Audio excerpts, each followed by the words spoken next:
Why, hello, ladies and gentlemen. Welcome to this fantastic first episode of DnDTime Brews. I am your host, the fantabulous, the amazing, the insurmountable Fat Jeremy. And I'm joined by my co-host. Hello. Listen to the sonorous sounds of my voice and let them carry you away into a land of creativity and imagination. I, of course, am your other host, Pete. I didn't have a title. Yeah, well, Pete, you don't deserve a title. For those unaware, DnDTime Brews is a relaxed and enjoyable house-ruling session where we jump around and make some delightful homebrews. Pete and Jeremy's D&D Time. If you're watching this, that means you probably know what Pete and Jeremy's D&D Time is, but if you don't, Pete and Jeremy's D&D Time is a series of 3, roughly 1 hour, one-shot adventures in our fantastical world, D&D Time. that Pete and I run every week. In fact, it's every Friday, 6 p.m. Pacific here on Twitch TV/DnDTime. Oh, testify, Jeremy, testify. Indeed. But before we go on to the actual homebrew, I do need to ask Peter, what delectable beverage supping upon today? Only the highest quality of products ever touch these lips. And today I have Corona Light in a glass, and in honor of the Green Sun patron, a bright green lime. And you, Jeremy, tell us what you have. A simple black spiced rum mixed with Coca-Cola. A delicious soda pop beverage for those of you unfamiliar. And without further ado, hi everybody. Welcome. I think we're going to do this every episode. This very slow and sensual introduction. But after that, it's just going to be D&D time. How are you, Jeremy? I'm doing great. How are you, Pete? I'm doing pretty good. I'm really excited to brew some stuff here at home. I am also excited to get this homebrew session rolling. So I guess for the first off, this is our first time doing this show. So thank you everyone who's hanging out in the chat already. We're already like, we're getting some chat going on. It's starting to get a little bumping in here. I'm excited. This is Pete and Jeremy's ASMR. You know, Jeremy, we may have to start. I think that's where all the real money is. We should just do ASMR videos. Pete and Jeremy's ASMR time. D&D time ASMR. Anyway, so basically what we're going to be doing is each time we do this, which I think we're looking at twice a month. We'll find out. We'll figure it out. Sounds about right. We are going to be making cool homebrew content for you all to use. Specifically, we're going to focus on character options. We're not going to be doing, I don't think, a lot in the way of like monsters or anything like that here. We're going to be focusing on backgrounds, spells, subclass options, all of that good races. Races, all that good stuff. Hitting it all. So, maybe someday, if we're really ambitious, we'll do a class. Although it was probably a very long way down the road. No. Anyway, I think we could pull it off once we get better at some classes. So yeah, for the long haul here, basically we are going to be looking at all sorts of different stuff presented by you all, the chat. We're going to be looking at like we said, classes, races, etc. Right now, for the first episode, Pete and I have picked one to start with, albeit you can see him up there in the top right-hand corner. We're going to be looking at a Warlock Patron subclass for the Green Sun. Now, Pete, I imagine some folk here who may be newer to D&D time may not be familiar with what the Green Sun is in the land of D&D time. Can you give them like the elevator pitch? What is the Green Sun? Yeah, sure. The Green Sun is a cult. Specifically, it's often referred to as the cult of the Green Sun. And they're a group of individuals who worship this kind of strange entity. And what they do in the land of D&D time is run all of the municipal works offices, things like your post office, things like your Department of Land Vehicles, things like your waste collection. They run all of these things. As people, they have a very strong kind of sense of order, and they create very intricate rules that are very hard to understand how to follow. So they're kind of a lawful evil organization. And that's kind of a general idea. And the Green Sun is an entity that people haven't really interacted with directly very much, but it is the thing that they give their praise to. It's always shedding this kind of dull green light that makes people lethargic, nervous, a lot of different nuanced negative emotions. Exactly. And so we have a basic idea of what the Green Sun is. And this DnDTime Brews show, we think we're going to handle it in two segments. Our first segment, as you can see here on the old Google Doc setup, is we're going to figure out as a group, and we're going to just kind of brainstorm by the crowd. I don't know. We're going to see what happens with that. As to what a Green Sun patron warlock would actually be and what it would do. Like, what kind of cool powers would it be? We're going to focus on like the kind of themes that we're going to touch on and we want to have embodied in the class. And hopefully we'll come together with some really cool deals.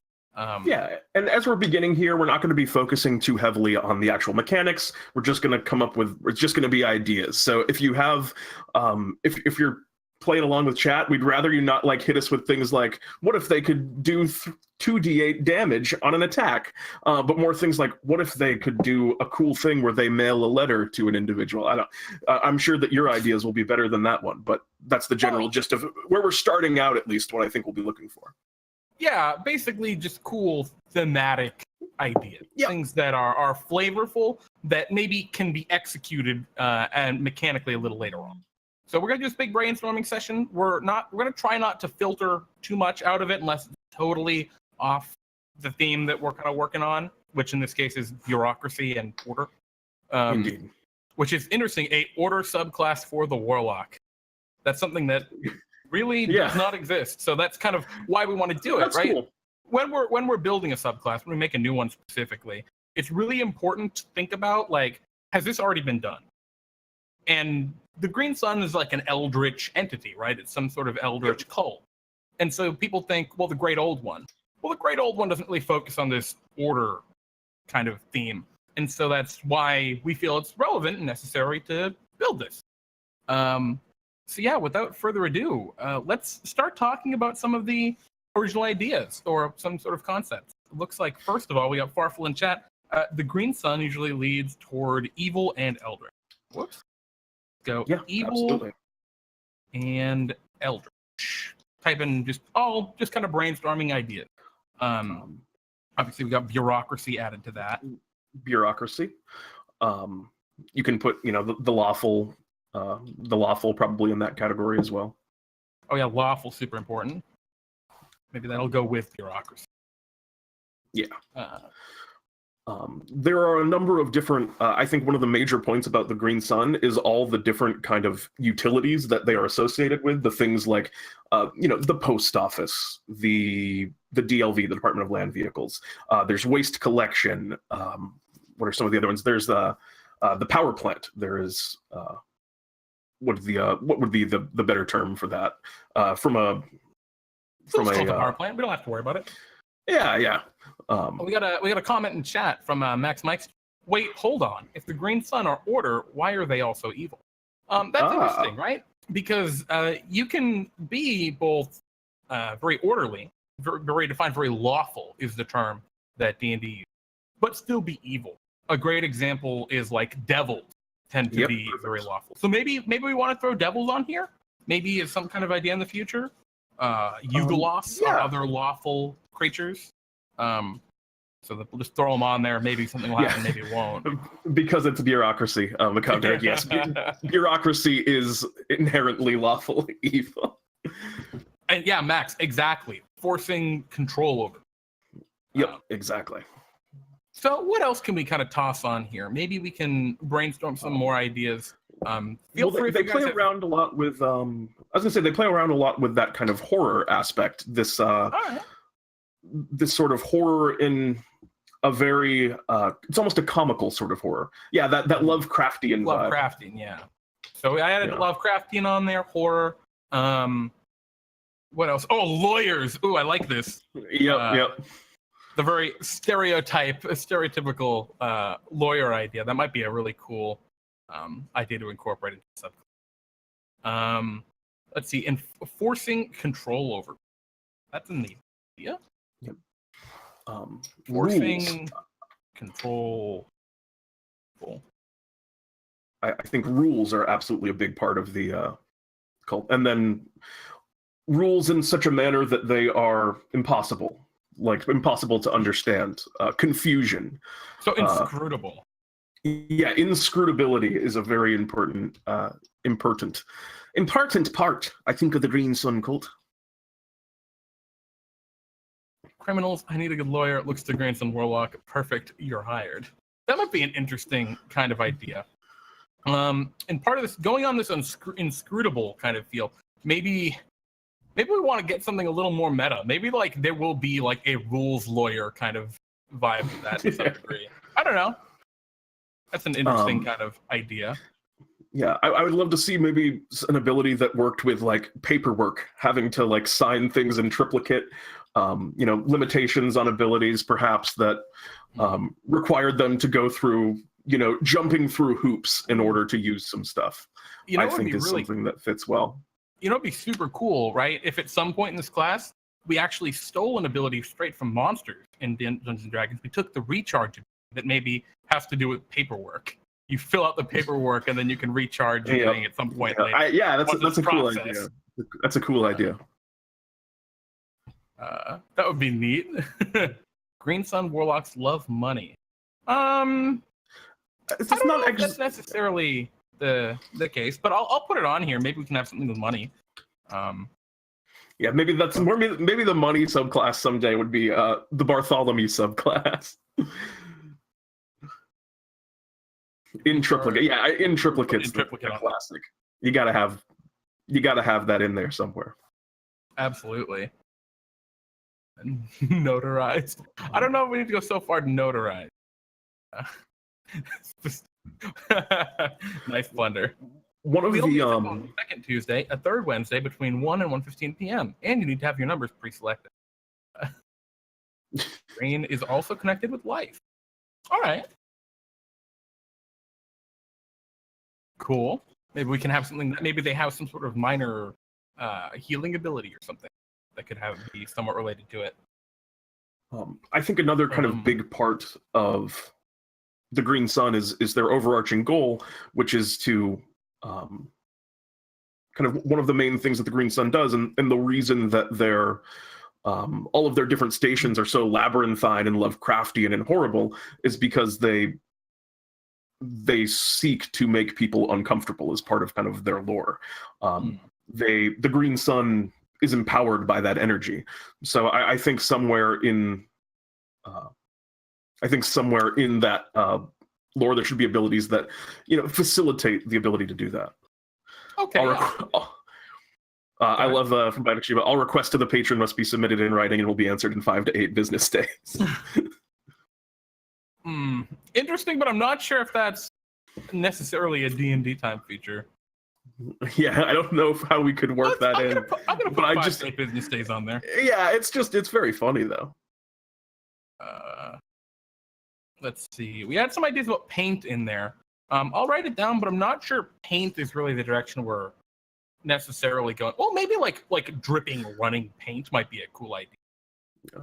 And I think if nothing else, at least making sure that like there are abilities that work with green and like that colored light, because as a sun it gives off light. So green flame blade. Although maybe not. That's I don't know. I feel like you got to build a little bit around green flame blade. We got paint dripping, running, maybe distorting reality, right? Showing things as they truly are, with the Green Sun would have it. So maybe illusions? Yeah, I'm into that. Yeah. I think it's fair to put on there. Legal team is known as the rules lawyer. What else would be really interesting in Green Sunny? So let's think a little bit more. We got the cult. So it's a group of people that kind of work together. They kind of get brainwashed. Maybe brainwash would be a cool theme to get on there. And on that regard, we're looking also at like mind control. Psychic abilities. Psychic. These would be rad. What else? Yeah, charm I think would be totally applicable. It's like, Bloody Deuce beat us there. Yep. Interesting. Psychopath. You're saying pact the cult. That's an interesting thing. We're actually not going to focus on the Warlock pact. They're kind of separated from the patrons. So the Warlock is a really interesting class in that it has 2 real branches to take, or even 3 real branches to take with the subclass. Yeah. You have your patron, you have your pact. So in the player's handbook, the pacts are Pact of the Chain, Pact of the Blade, and Pact of the Tome. And then you have the invocations, which are a totally separate deal. We're really just going to focus, I think, on the patron for now, but maybe we'll dig into a little bit. Ooh, authorization. I love that. That's awesome. Yeah, I think that's great. And then he says all members are ranked and based on strict criteria, which is actually very true, which I don't think as anyone knows. So you knocked that one out of the park by Honey. Let's see. So authorization, zone of control. What else besides zone of control? What else was authorization really give, right?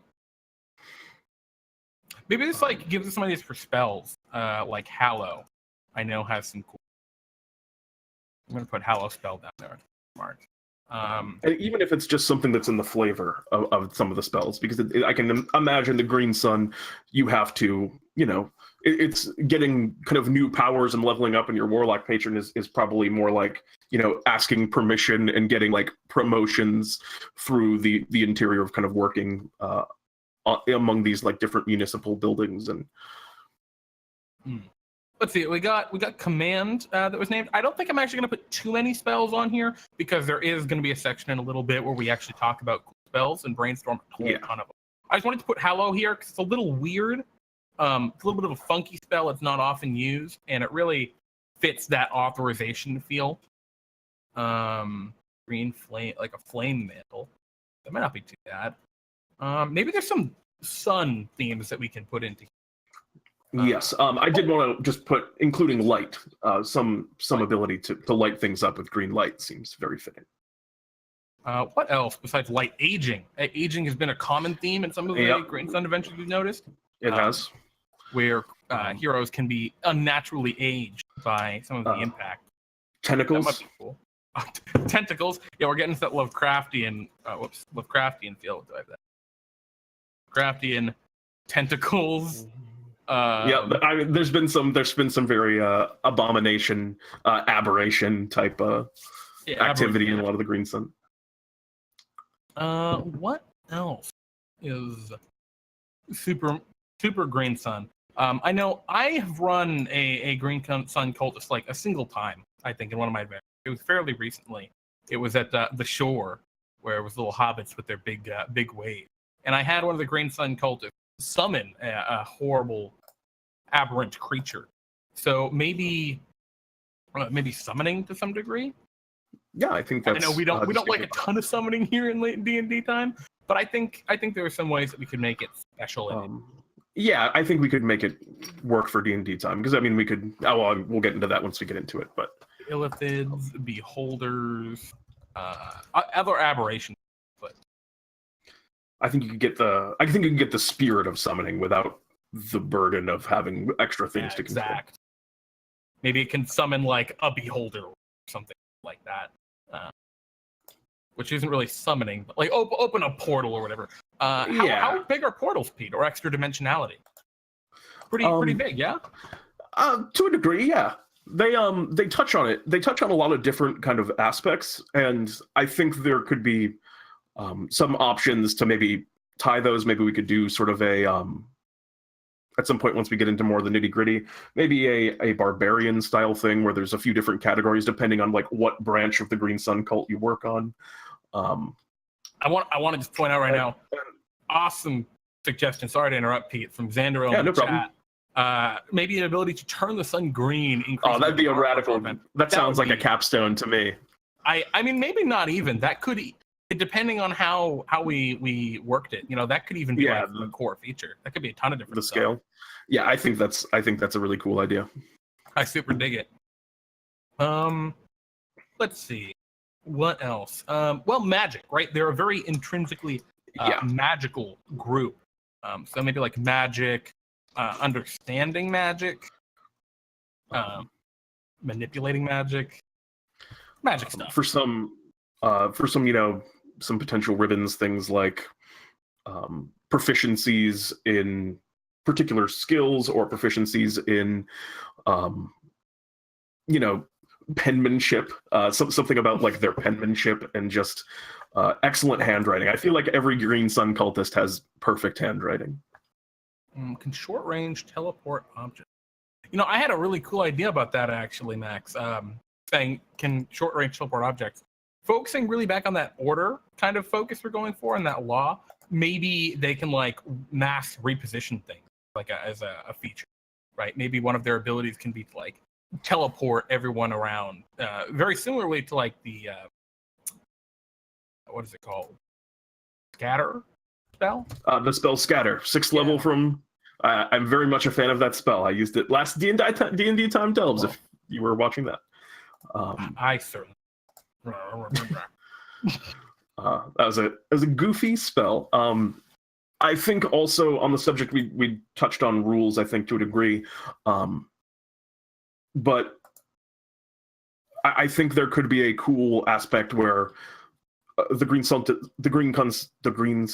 cultist has the ability to set rules for their enemies and either force them to behave in a certain way, or if they break those rules, be punished for doing so. Yeah.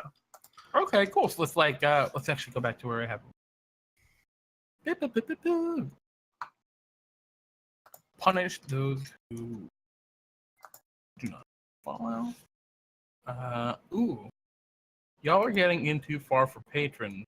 Yeah, I don't know, Switch. I mean, right now we're throwing spaghetti at the wall. Yeah, I mean, anything that really comes up here is pretty much just it's an idea. We'll see what happens. Yep.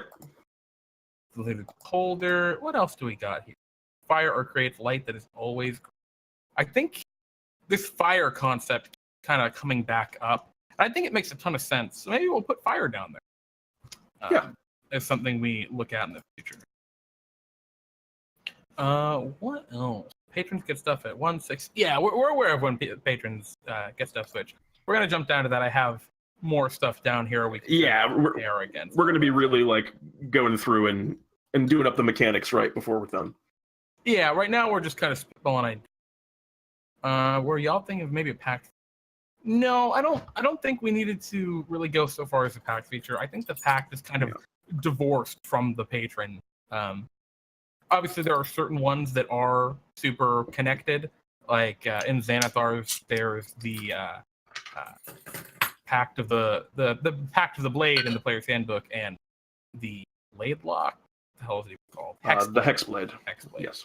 Which those two are very, very similar. But for the most part, if you look at like the Fiend or the Archfey or the Great Old One, they function well independently of the packs. Exactly. You can be whatever pact you want. Maybe there's a little bit of more connection between the Great Old One and the Tome, but I don't think it necessarily. Radiant. Can evil people use Radiant? That's a great question. I don't think they're necessarily Radiant, are they? I wouldn't say that they deal much radiant damage. I would imply I would imply that their light would be more likely to deal necrotic damage, or if anything, or perhaps force, because I think that's a little bit more. Maybe poison. Poison doesn't feel exactly it, but I mean it's a thought. It's like sickening, right? Sickening light. Yeah. Or, I mean, I guess radiant doesn't even bother me that much. I don't think it bothers me that. Radiant could be used in kind of an aggressive way. Yeah. Let's see. Yeah, and obviously psychic. Yeah, psychic for sure. A mini Green Sun familiar. Interesting, Scotty. Huh. A mini Green Sun familiar. Just a little light that floats above you, and I'm a little iffy about going with like familiar spells. If only for the reason that, like, I don't know. Because the familiar is tied so heavily to the chain pack. Yeah, it seems like something we'd almost rather homebrew a little mini sun and have it as a familiar that they can pick with the chain. Yeah. Well, I'll put familiar down. I mean, it can't hurt. Can't hurt. If this is a spot for it, I think we were really working on. Maybe it would be our. We're not going to ever homebrew a chain pack warlock because that exists. Yeah, so maybe a familiar variant for for chain pack. That'd be better. And if we do that, we'll have to think of variant options for all packs. And Psyche Path 23 says, I said that. No worries. No worries. I'm sorry, psychopath. I missed it. I'm a blind It boy. happens. Bound through contracts rather than little light balls. Yeah, I mean Perhaps. that might be reasonable too. I think I feel like the Green Sun isn't as much about. Well, I mean, I'm sure contracts are important. I feel forms and things like that are less than contracts. But I think contracts comes into play there. I think it's worth writing down. Yeah, we'll put that up here with the Devils and Yugoloths, I think, because they're super. Yeah, they're very contracty. Also, character can be good yet follow an evil god in a pack. Yeah, that's absolutely true. A good character can absolutely work for the Green Sun. Yeah. In our kind of historical sense, they're evil. But, we mentioned the post office, the Department of Land Vehicles, waste collection, the power plant. Well, they've also, in one of our big events, been related to the prison, Central City Prison. And even the dump, too. So we'll put that on there as well. Yep. Yeah, waste collection, they do. The prison, I dig it. I completely forgot about the prison. What else? Do we have any more places? I want the power. Are there any other? Too late. Yeah, exactly. Ethics. You see the power and you want it. And you make the pact, and then you're like, "Shit, what did I just do?" And I mean, I feel like there might be I think there's definitely going to be some Green Sun Pact Warlocks out there who just kind of wanted the steady job of working at like a nice government-run building because, I mean, they do run a lot of the government. So I don't know if that's something we've mentioned, but government is a word I think it's worth putting on the list. Cool. Government. There's an N in government. I knew. Government. Let's think. Oh, I spelled illusions wrong because I'm bad. Let's start diving through this list, and if more stuff comes up in chat, we'll toss it on here. But let's start looking back through the list and seeing what more we can elaborate on. So, evil, eldritch, and bureaucracy. I don't know if there's too much more to elaborate on there. We've already picked out, I think, all of the places we've ever seen the Green Sun in DnDTime. Horror, Lovecraftian, tentacles. I think the Lovecraftian horror, I don't know if tentacles is something that necessarily we'll have room for with the places that we have. I'm not siphoning anything out yet. I'm just kind of thinking, is there more we can really add to this that'll really make a more interesting subclass once we're done? So I guess a thing that we should start considering is how we want to see this patron kind of play. Like, how do you expect a Green Sun Warlock goes about their day-to-day? How do they interact with combat?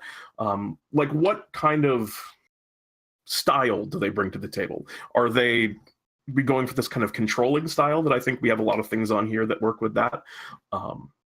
Are we going to be going for more of like a more kind of damaging style, using some of these things like this green flame and more of a kind of like a direct thing? There's that talk of like illusions and confusions. Maybe they're kind of a manipulator that, maybe they have some like tanky abilities by being able to avoid getting hit by like confusing people, things like that. So right now, Jeremy, what are you thinking in terms of how you would want to see this class play? Well, right now I'm trying to think of it in comparison to the other subclasses. So we have all the other subclass options written out further on in this document, and we'll look at those later. But in terms of the overall theme, right now we're kind of sidling up in between two themes right now, because we have that Lovecraftian feel, which kind of fits in with the Great Old One patron. And we have this manipulation, mind-bogglingness that kind of fits in with the Archfey. So I think we really need to straddle that line between the two, which is where I think this Green Sun's really going to fit in. I think emphasizing that kind of lawful nature, emphasizing that order is going to be what makes it like stand out and shine compared to those two. I just want to put this in here just straight up. They seem like a heavy controller focused with some restrictions on enemy options at the cost of maybe restricting ally options too. I'm going to put that on there, except maybe instead of ally options, because anything that hurts your allies tends to not be a ton of fun to play with. So maybe that restricts their own option. So maybe we can get some cool abilities like that. Maybe an ability, and actually, I'm going to make a subboard for this because I think we can talk about this for ages. So focus on restriction of ability. So maybe like can prevent own movement and enemy, right? Maybe that's like a thing. Nobody moves. What else would be in that kind of maybe like influencing action economy? That's a little meta, but maybe something regarding bonus actions, like you can't use bonus action, enemies can't use bonus actions. Well, that's I think too many. I think, well, maybe not that exactly, but I think taking the I think taking that idea I think taking that idea of them giving up the same thing as their opponent is forced to give up, they being forced to kind of play by the same rules, I think that's very flavorful. I think that we could use that in some way. I think that's really cool. Green Sun Patron also gives up enemies.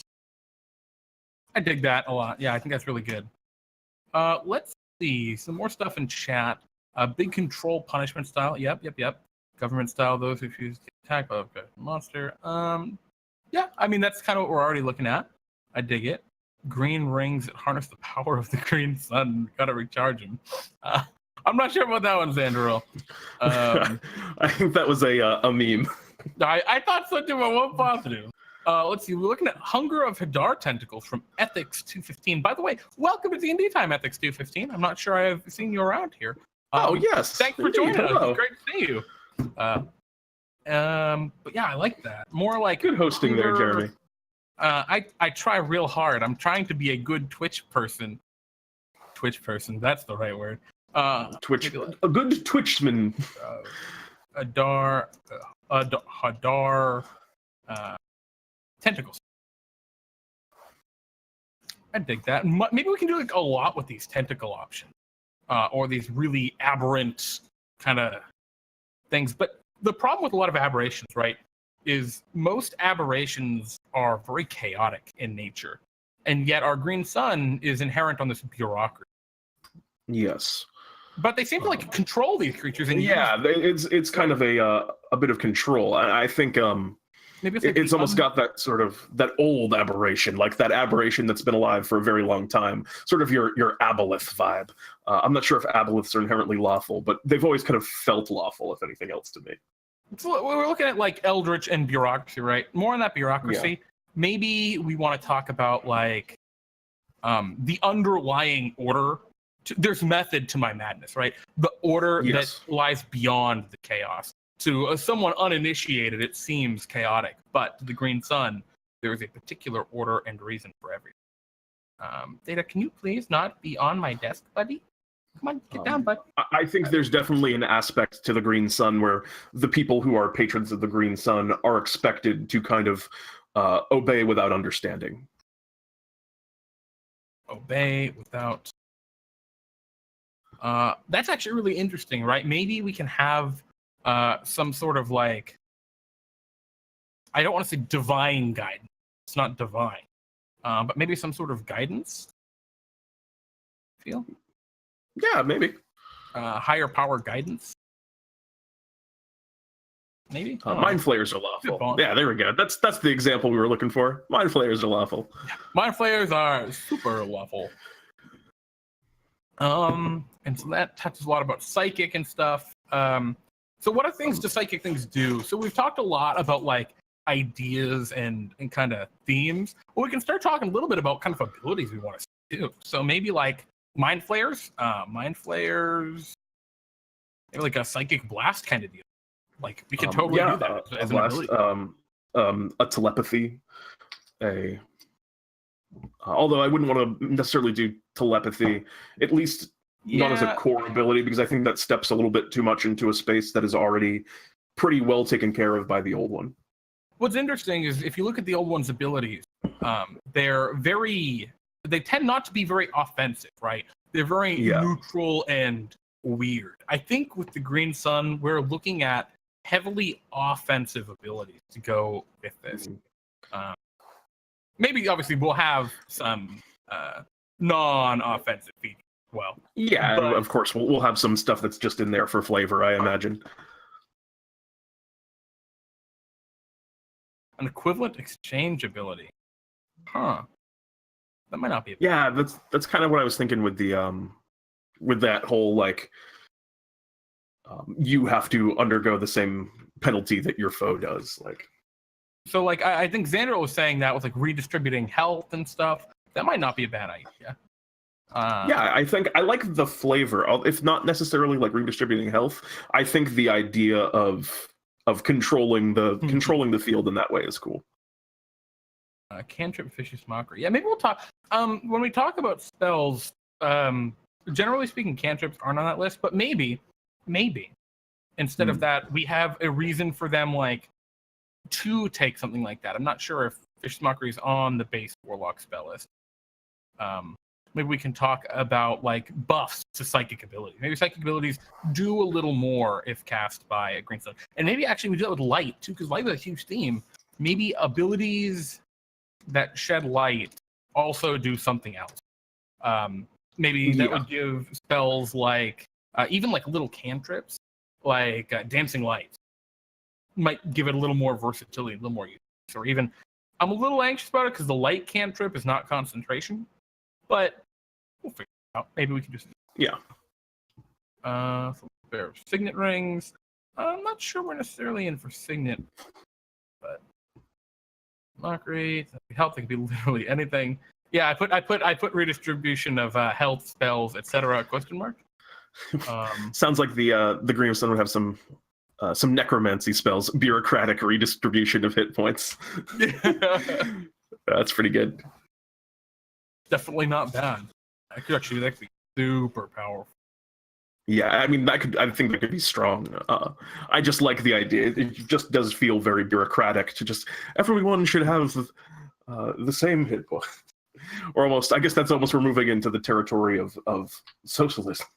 We're getting more political now, which I don't think is exactly what the Green Sun cultist is. It's more a bureaucracy and a lot of time wasting, which I don't think time wasting is something that's on there, but that's definitely in the under bureaucracy, time wasting. Yeah. In fact, I think we can go so far as to say time. I'll not put it under bureaucracy up here. I'll actually go back to where we have aging. So we'll say time as like a theme there, right? So aging. What else really goes with time? Like maybe like resetting might be something cool. I would love to see a. Oh, go ahead. Oh, I was thinking of a cool ability, right? Where maybe like a Warlock can expend a Green Sun Warlock can expend a spell slot, or maybe like once per short rest or a long rest or something can maybe reset themselves to a previous kind of position, right? Reset their health or reset their spells or reset something. That could be really interesting, but at some sort of initial cost. I think along kind of a similar vein, I think there might be something cool of like in all of these kind of places, one of the major things is you have to spend a lot of time like waiting in lines to get anything done. They might have some ability that forces like enemies to queue against them. Maybe if they're dealing with multiple enemies, they can like take them on one at a time or something along that line. There might be something there. That might be interesting. Like, a queue for attacks. Yeah. Attacks against Green Sun. Come to bargain. I've come to bargain. Spell similar to and also that. if you guys have cool ability names for stuff that we haven't done yet, I feel like an ability called Sign in Triplicate at some point oh yeah, is going to be key. Shrink this down a little bit, give us a little more room to scribble, because we are getting onto another whole page. Well, actually, I might go through Jeremy and I might bold some of this stuff that I think has the potential to be a great please. To be a great ability title. Yeah, sign in triplicate. For spell slots, rest of the turn. The problem I have with spell slots necessarily using them is warlocks only ever really get a very limited number of spell slots in 5th edition. So I don't want to. Yeah, you want those abilities to necessarily. feel impactful without relying on that resource.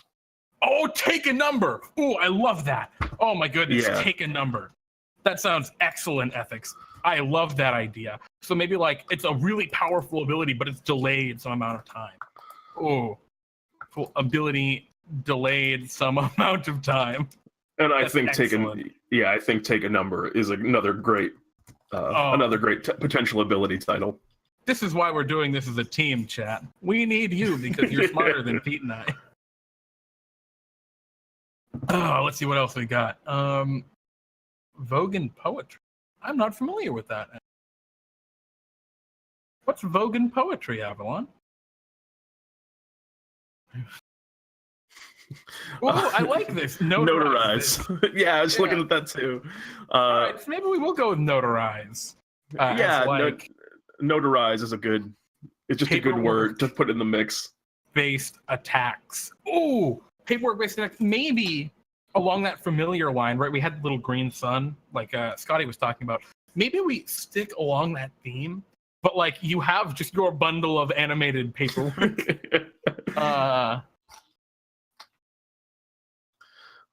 Oh yes, of course, Vogan poetry. Hitchhiker's Guide to the Galaxy. I don't know how I missed that. Well, I haven't read the Vogons are so long. I love the Vogons. Yum yum yum. Sign in triplicate. One person you can see makes 2 additional attacks. Oh shit!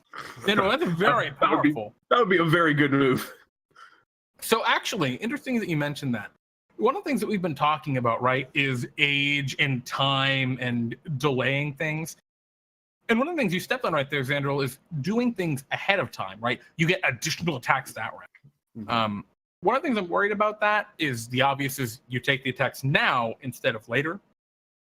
But like that can be very boring, is like, especially in longer drawn out combats, if a feature like lets you do more things all at once and then like you just don't do anything.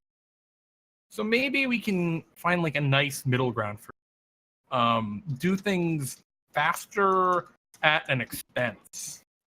So we like, and this actually ties back. I think someone was talking about money. I think it was Max who was chatting about money in the chat. Somebody like health or spell slots, hit die maybe. That's a little funky. I don't like hit die because they're more applicable in a longer term thing. We are building this specifically for DnDTime, so we got to keep that in mind. So maybe like health or spell slots or something like that. That might be not be a bad idea.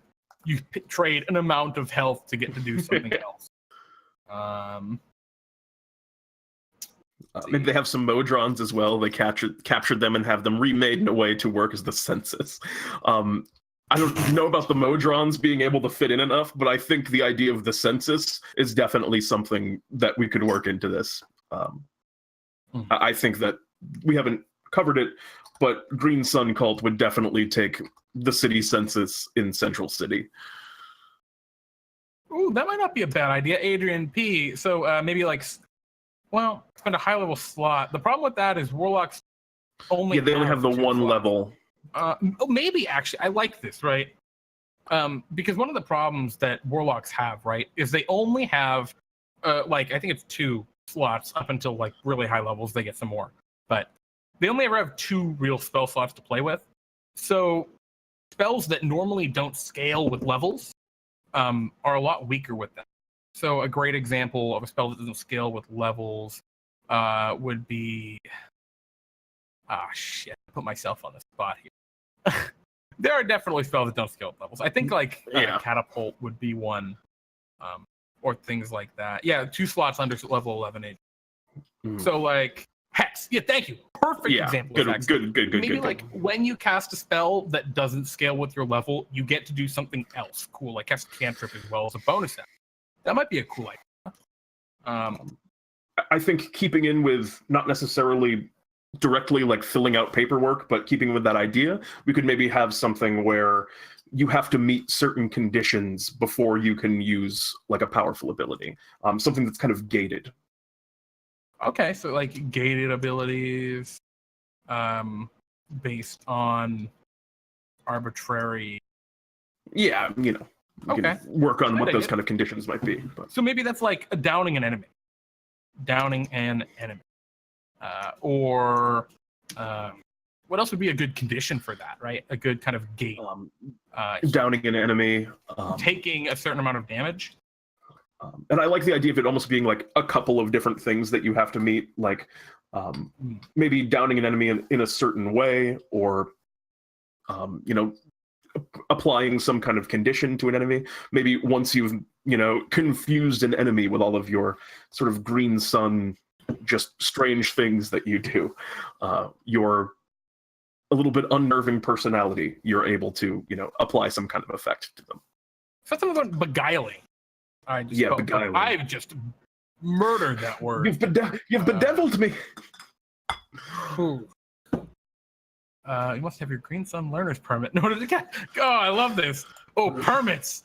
Permits, permission, licenses. What else are we really looking for? I think we're starting to get along pretty well here. We've been going at this for about 45 minutes. We've got a huge number of ideas. So, do you want to start paring things down a little bit? I think we're at a point where we can start kind of focusing on what things we really want to kind of take out of this. Certain things. So I think we can start going through and kind of curating this big list of concepts a little bit. Maybe sneak in this one, rubber stamp, deny an attack as a reaction. I already put it down there. Yeah, excellent.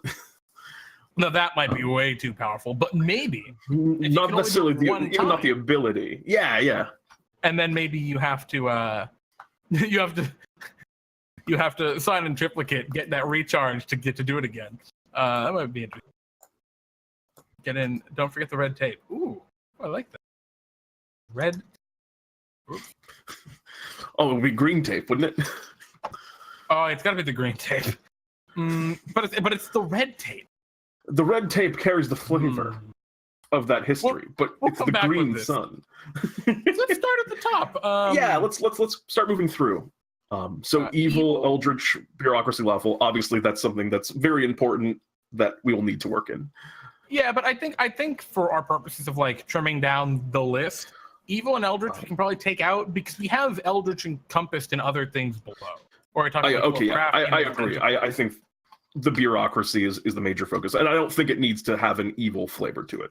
Yeah, I actually really don't want to have the evil flavor. One of the big failings of previous editions of Dungeons and Dragons is like, for example, all paladins are lawful good, and like, that doesn't mean that everyone wants to play a lawful good paladin. And having that baked into the concept, I don't really want to do here. I think that maybe it'd be better if we divorced it from necessarily. At least keeping the one lawful thing is okay, but yeah, I agree that I don't think you should have to be evil to be a warlock of the Green Sun. Cool. Yeah, I agree. So under bureaucracy, lawful, underlying order to apparent chaos. That's like a theme we're going for, and obey without understanding. There's higher power guidance. I don't think we're necessarily going. Yeah, I don't think we're going to quite be able to get that. I know I put it on there, but no, I'm sure we'll be. But whoops. So let's talk. Oh no. Incorporating specific. I don't know what I'm doing. Let me fix this. Oh wait! I can. I think I know how to. Okay, you got it. Nice. We're good. Yeah. My drink's all gone. Yum. So yeah, incorporating potentially specific aspects, specific things that the Green Sun Cult does with post office, Department of Land Vehicles, waste collection, power plant, prison dump. I think there's potential there. I think that'll complicate the design a bit and just kind of make it harder to do. But I think it could be cool if maybe there's an ability that grants you specific features for what you are, like what branch of the Green Sun cult that you work for. Because odds are, if you remember the Green Sun cult, you have a particular responsibility that you've been assigned to. I think that fits very well in the bureaucracy theme. You're kind of a cog in the machine. So I think it's worth considering, but maybe this is a cool concept for us to think of right now.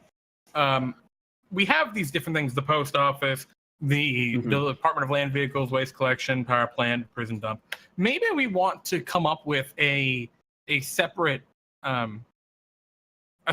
order, right? Because if you worked at the prison, right? If you're a Green Sun cultist, were associated with the prison, why would you be out adventuring with Bartholomew's? Maybe this is some other kind of aspect. Maybe that's what the Green Sun patron Warlock is. Maybe they're like the field expert. Is that kind of the deal? Or maybe we have like a better, probably something better than field. I'm sure we can, us and the wonderful people who have very good ideas. Ooh, I don't mind that at all.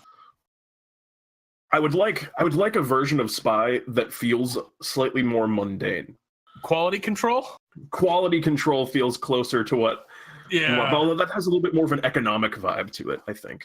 I super dig it though. I want to keep this on. I think quality control is a good idea. Waste disposal. Oh yeah. I super dig that. As a potential option. What else? A bureaucratic spy. Maybe we can get a different word for maybe what's the term I'm thinking of? Political. You're thinking of like corporate espionage? Is that what you're thinking of? No. I'm thinking of like a person who a lobbyist, maybe. Lobbyist. maybe. I don't know. Diplomat, liaison. I think liaison's a little too I say too official, but we're talking about the government people and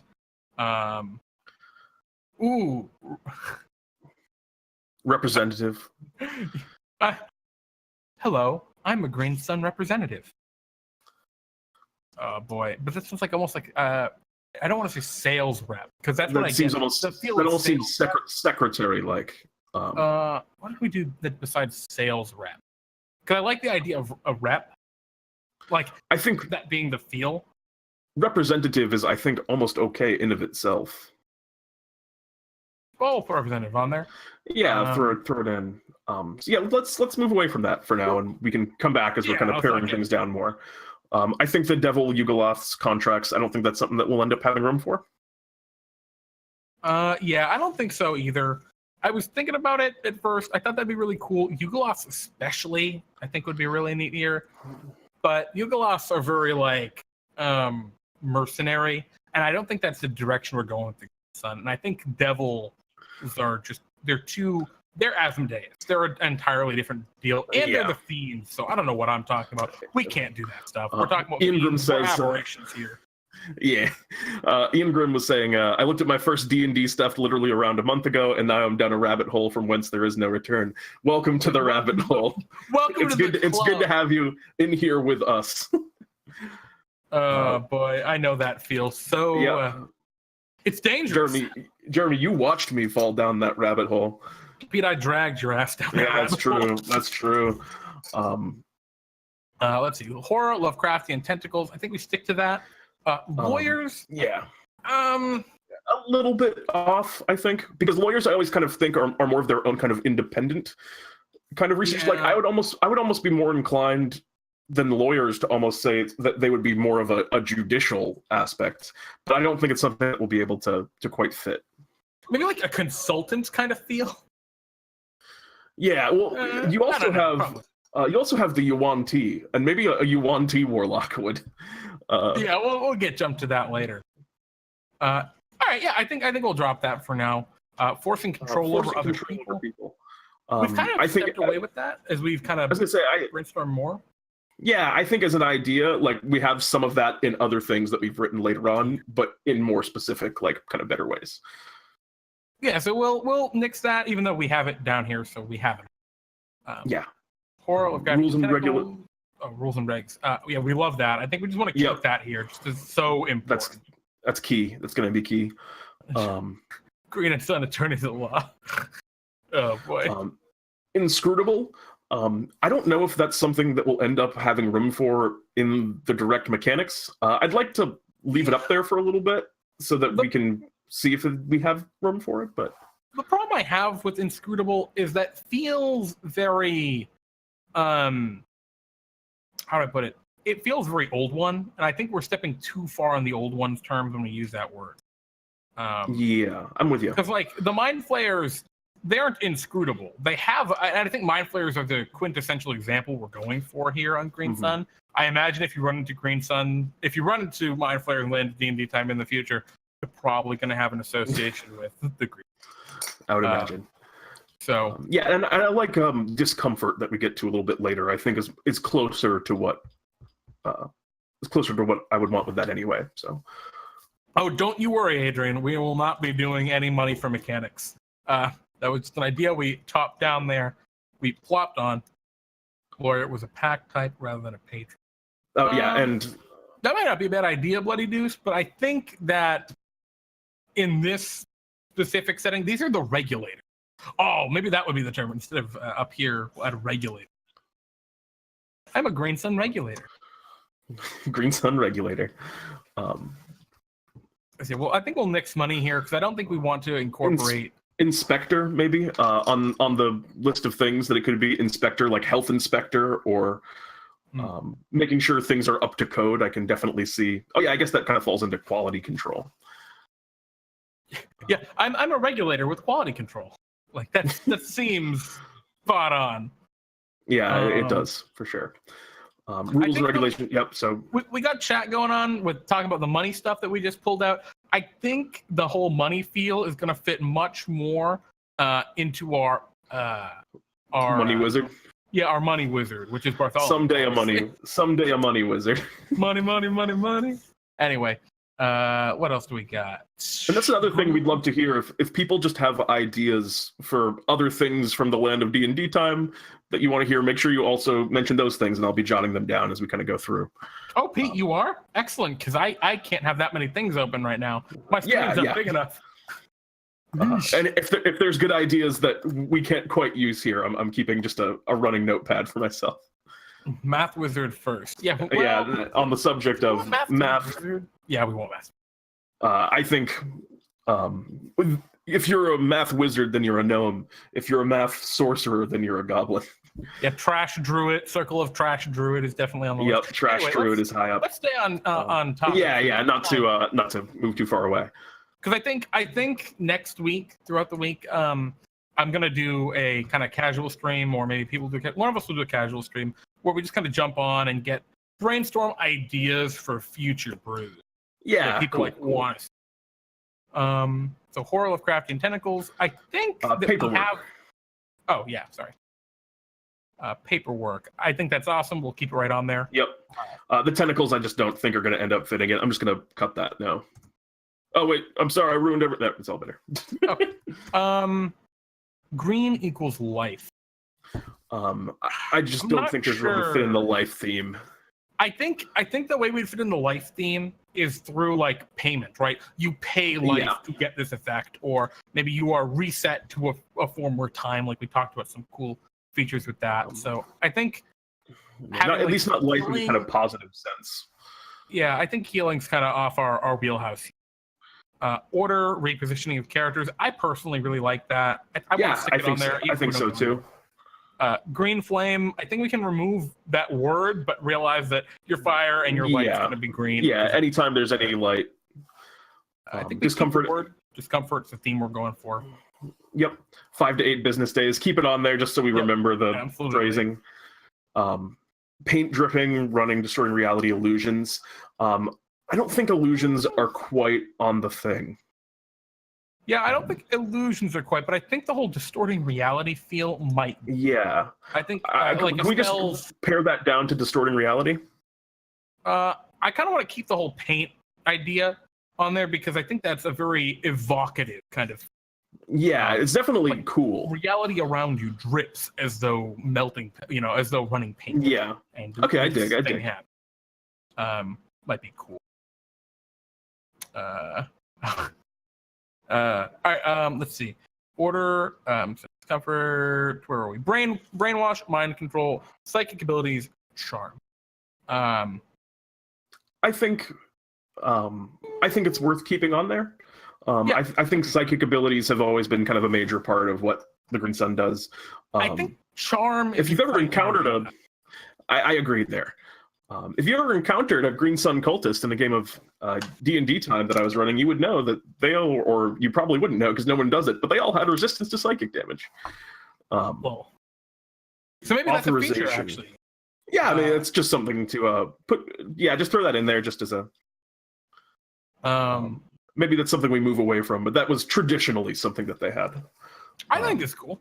Authorization, zone of control, Hallow spell, and I think this goes onto some other stuff we have later on.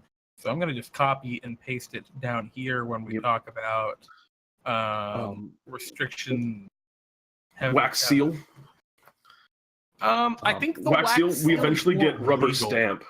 Yeah, we get rubber stamp later on, which is I think keeping light on there as a reminder is good. What do you feel about the idea? And in chat, please, we want to continue to hear your ideas on this, even though Pete and I are kind of just hashing it out now. If you got ideas, spit it out in chat. We are paying attention to that. So just for sure. Continue. We want to hear your ideas. If you think like, Jeremy, why did you remove the wax seal? That's so whatever. Say that. We can put stuff back on. Like another good point about that is like this is something that some of you might eventually like play in our game. So yeah, we want it to be something that you guys like and are interested in doing. Yeah, for sure. So I think the idea of abilities that shed light also do something else might be cool. Maybe the light agree. has I think that's really some cool. other effect. Well, time. Yeah, I think that's a good one to hold on to. So time, aging, resetting at some sort of initial cost, queue for attacks against Green Sun Warlock. I think it's cool. We might have to pare it down eventually. You're probably not Rum. Yeah. Not Rum. Summoning. Additionally, summoning has that issue where it kind of butts up against the Great Old One because the Great Old One can create thralls, and we don't want. The last thing that we want to do is make it's this but better, because that's just not the kind of design we're interested in. You broke the seal. The curse monster's been released. We're all doomed. All right. Let's see. Illithids, beholders, and aberration. I think it's unlikely that we'll end up working in specifically things that are themed to an Illithid or a beholder. Maybe just keep aberration on there as a reference. I think back burner. I think the Illithids are kind of applicable here, just because they're so psychic, which is the feel we're hitting on here. I think the beholders are a bit different, and I think we want to take them out because they're so self-centered. Traditionally, at least, and obviously aberrations are important. So we'll just leave it on there. Yeah. Extra dimensionality, and portals.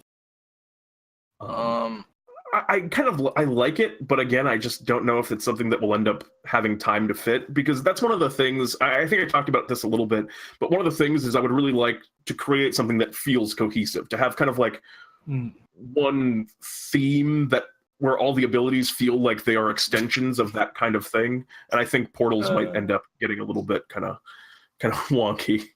Well, I think we'll stick it on there for now. Yeah, I mean, I guess it can't hurt, but I can't imagine us like getting that in. So turn the sun green, temporary power boost. I think what might be more applicable for what we're doing is rather than a power boost, an enemy nerf. Yeah, I think it feels more right. Like a sickening effect. Maybe enemies attack with disadvantage or do reduced damage, or maybe we incorporate some sort of Bane effect, something. So Bane was kind of one of the spells I had in my back pocket for when we eventually pick out class spells, because that feels very green. Yeah, for sure.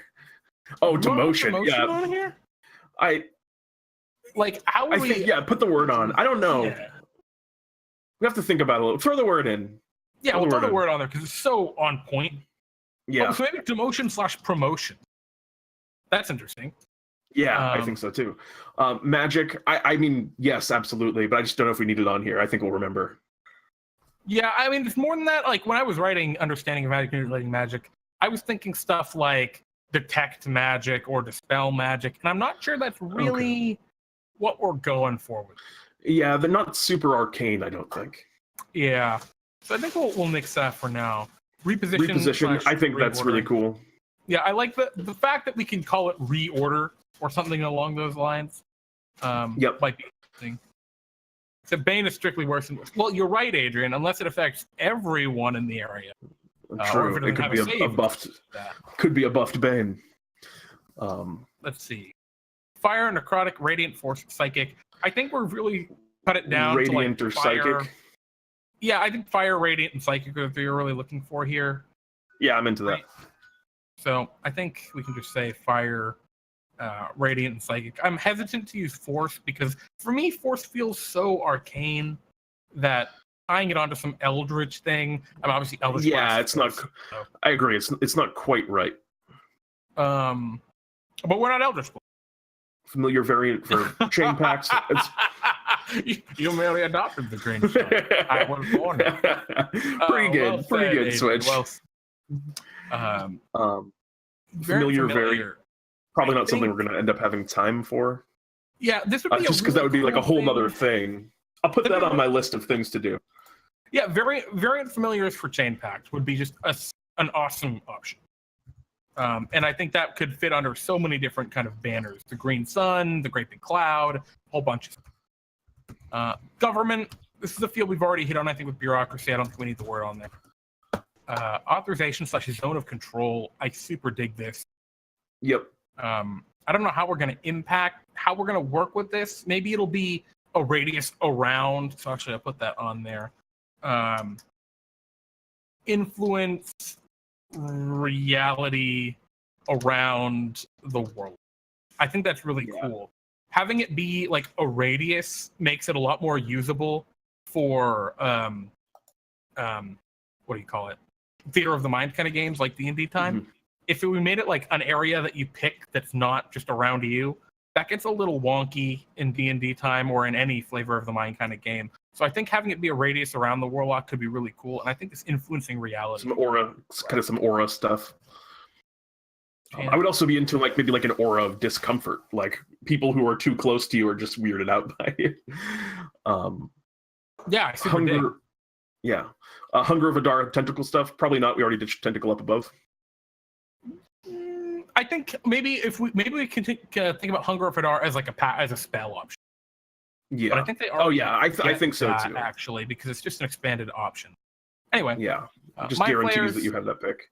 We already have Mind Flayers on here, but we don't have Psychic Blast. So I'm gonna go back up to Illithids, Aberrations, Psychic Blast ability. Get rid of this one down here. Equivalent exchange, redistributing health. I like that. That's really cool. I do too. Especially if you're a Warlock player who's all about their Eldritch Blasts, and that's really all you care about, dude. Your wizard friend is going to be super stoked when you give him like a whole bunch of different spell slots because you can just do that. That'd be super cool. Take a number. I love the idea of a delayed ability. We're going to stick with that, I think. Notarize is a cool word. Just a good word. But I don't know how we're going to use it yet. Paperweight-based familiars / companions. Maybe like attacks. I don't know. I feel like the paperwork is going to be more abstracted than directly like throwing paperwork at people. So maybe I'll add paperwork. Paperwork undertake. No, it's already taken number. Yeah, I think we have it. It's elsewhere. Up here and under sign entry. Yeah, we have sign in. Yeah, there we go. Awesome. Do things faster at an expense. Health spell slots. I mean, Sorry, go ahead. Doing things faster at an expense. Health spell slots. I think there's some potential there. I think that also kind of moves in a little bit with the whole take a number thing. I think we could kind of combine that into one sort of idea. The census, I think that'd be a really cool adventure. I'm not sure if we can really bake that into the class necessarily. Yeah, I'm going to take note of that, and then the next time you see the Green Sun called, it'll probably be something related to the census. Yeah. Thank you for your ideas, kind Yes, Twitch chat. much appreciated. I have absorbed your knowledge. Save. Save my fellas. Also, bye, Card Pocket, and thanks for tuning in, buddy. But yeah, I think that's a cool ceremony. Ceremony has those like sort of those hoops to it that I think kind of fits in that that green warlock vibe. He likes climbing all over my stuff. Sorry, guys. My cat is a bit of a love bug. Let's see what else. So next we have when you do something that doesn't scale with your level, you get to do something cool. I think that's a little too meta for me. I was a little bit confused about the idea, implying that like if you did something that was too low for like if you did something weaker. I think it's a cool idea. Oh, it could be neat. Like for example, Hex. That was like the Hex spell. Yes. I mean, it does technically with time, but that isn't super applicable most. Oh my god, business meeting.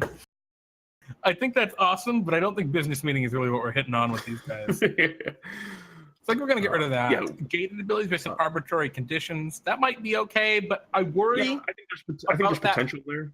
I worry about it being too frustrating. Yeah. So I mean, I guess how frustrating it is would be based on how difficult we make the conditions, and whether or not you can. I think it's worth holding on to it. We'll keep it on there. Yeah. Beguiling, we already kind of have that on there. Yeah, we have a similar thing. What else? Rubber stamp might be cool. And red tape. I think we can get rid of the red tape for now. Yeah, I think so too. Although I really like it. I really like the idea of I was into the green tape. So rubber stamp / the green tape. We'll keep them both up there. Fair enough. As a combined idea. Yeah, probably bold those boys for good names. Passive aggressive takeover. Nice, Randor. Alrighty, well, we just got a whole bunch of cool stuff on there. We've been going for about an hour 15 minutes here. So I think what we're going to do is Pete and I are going to take a quick break. And when we come back, we're going to start taking this list of ideas that we've curated, which, by the way, great work, chat. You guys did great. Yeah. You came up with a ton of awesome ideas. And then when we come back, we're going to start putting these into the framework of the Warlock subclass, going through each of the different kind of features they get. Like at level 1, their spell lists and all this different stuff, and work from there. So we will be right back. Stay tuned and don't go anywhere. I think it's going to be a pretty good subclass, y'all. Bye-bye. See you soon.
Welcome back, everybody.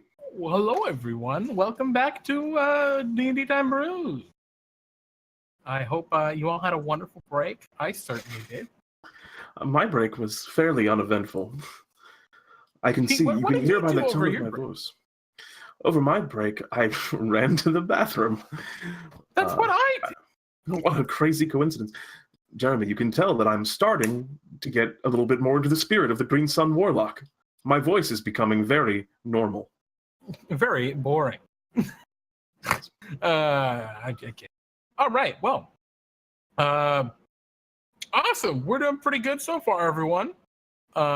Thank you, everybody who's hung out and helped build these brainstorm these ideas. It'll be really exciting now for us to go through and really start hashing it out. So I think without further ado, I'm not sure if Google Docs here provides an option to kind of split screen vertically. I don't think it does. I know Word does, but we're not using that because Pete and I can both at the same time. Google Docs is not... It's good. Yeah. It's not. No, well, I don't think it has that, though. Yeah. Also, does it have... I don't think it has columns either, which is wacky. Oh, no, it does. It has... Oh, does it?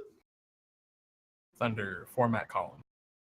Oh, cool. Anywho, we're going to go down to here, where we talk about the basic kind of definition of what is the otherworldly patron. All of them have this nice little tidbit of flavor, and I think it's relevant for us now to just kind of start putting some stuff together. We don't have to come up with a final phrasing for how this flavor is going to look, but I think we can kind of hash out an idea based on the conversation we've just had. I like the Candy Mountain clergy. I wrote it down on my list of things that people have been saying. I super dig it. So let's talk a little bit now about what it's going to be. So on here, we've put together the Archfey, Fiend, and Great Old One. The little tidbits that kind of describe what they are. I'm just going to read through, I think, probably the Fiend, because it's probably the simplest right now.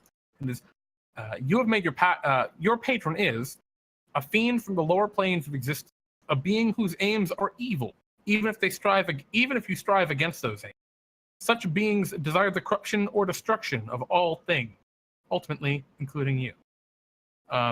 That's all there is in the Dungeon Master's or in the Player's Handbook that describes what your fiend patron is. They have some examples of fiends you could have, and I think that's the direction we want to go for here. So yes. Oopsies. So.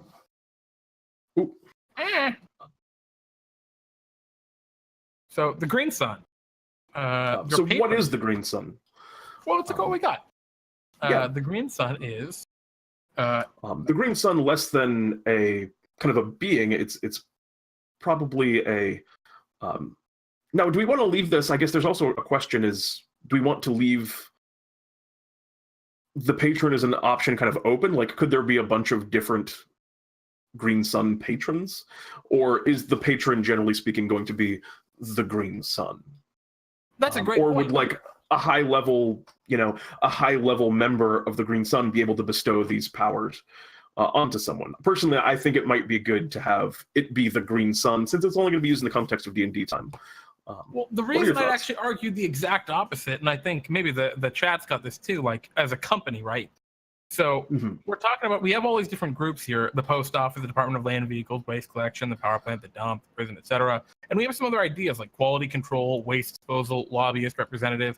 I think rather than us as the designers picking one of these and saying, this is what you are, we can list these all as examples, right? And you can say that I am a representative from waste collection.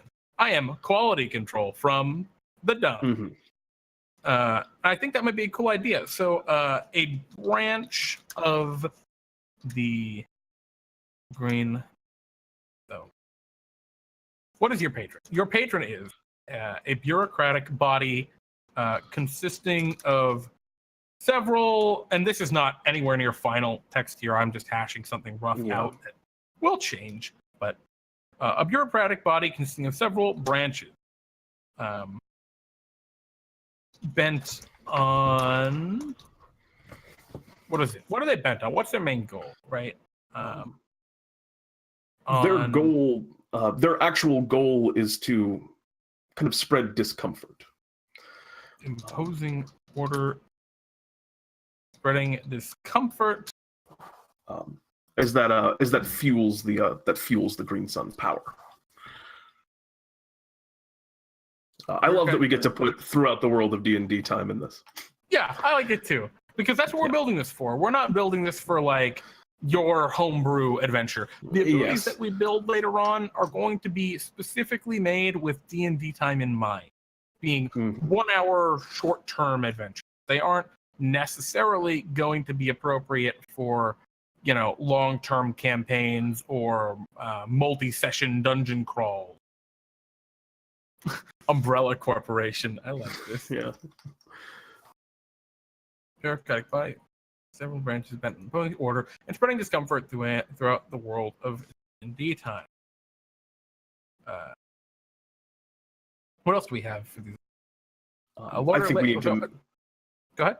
I was going to say, I think we need to mention in there some way. We have to really drive home that they do so through bureaucracy, and I think almost we could maybe cut the part about imposing order and spreading discomfort, and focus on spreading discomfort, and then dedicate a whole section to the bureaucracy and order kind of aspect. Yeah, I think I'm actually going to just delete what I wrote there, and we're going to start putting just some tidbits down here about that was what I thought originally. I don't know why I didn't do that. So we got discomfort on there, which we got that. We have bureaucracy, departments. I think is super important. Different departments.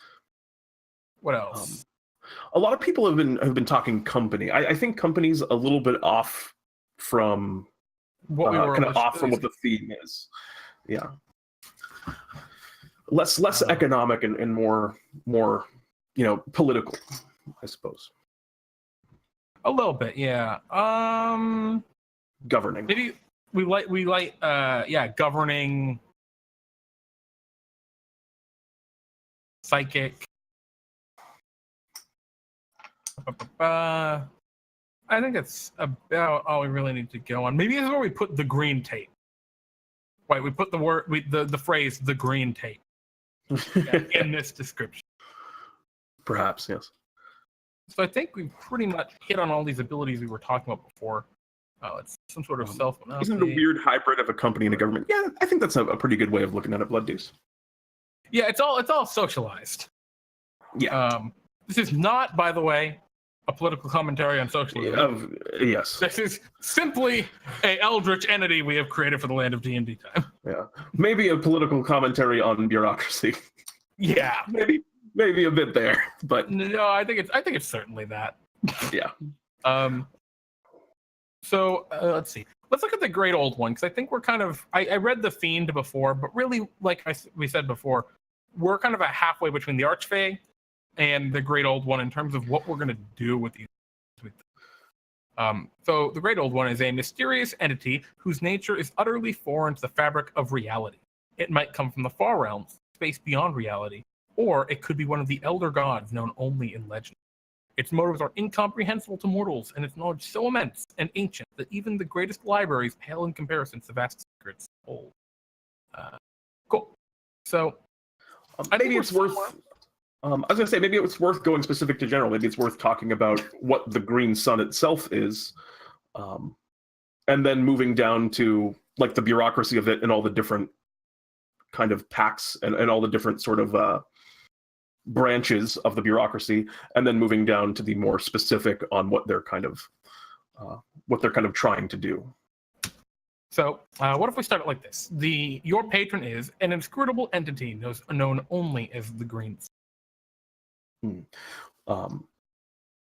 I almost think entity implies more of a being. I think the Green Sun is just kind of almost a power source. I think force would be more fitting. Okay, so an inscrutable force known only as the Green Sun. I think that's a good start. And then we can talk about how its branches, its representatives, do the things that they do in the world. And we can also mention that it is through them that you gain your power. So you can be, a Green Sun cultist of, say, the post office or whatever arbitrary branch, or you're a field agent, or what have you. So maybe we'll say that your patron is an inscrutable force known only as the Green Sun. Your power is presented or is provided. Maybe we'll come up with a better word than that. Maybe through its agents. A multi-branch bureaucratic. God, I can't spell bureau. It's a tough word. Body known as. Oh, sorry, I used known as like twice. I don't want to. The cult of Sun.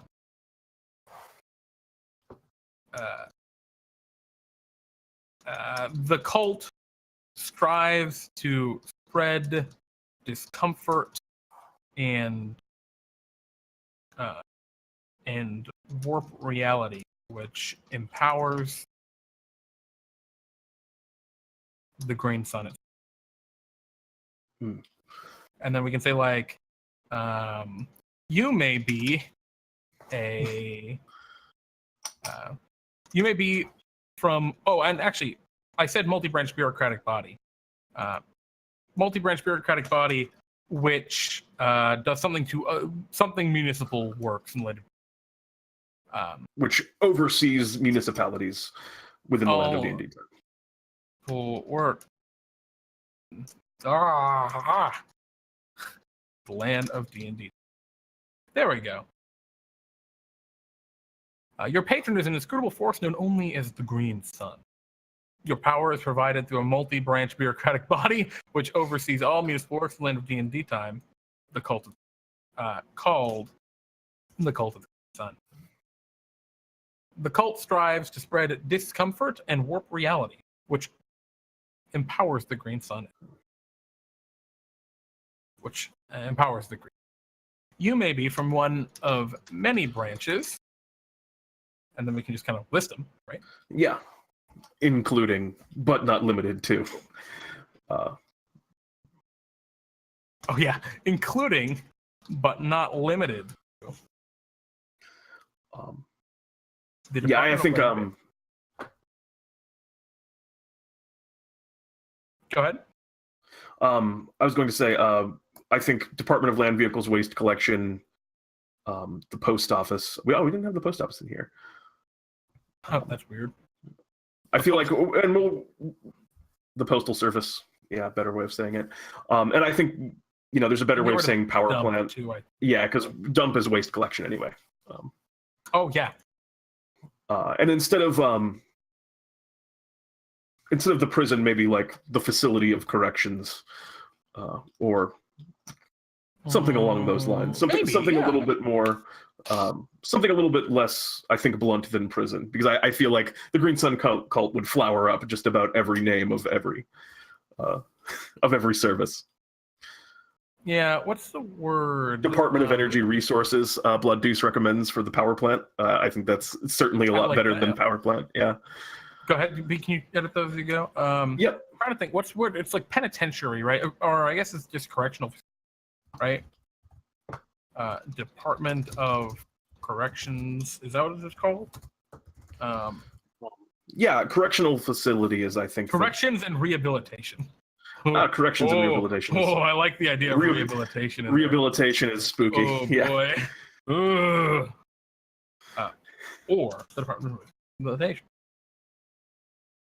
Your title.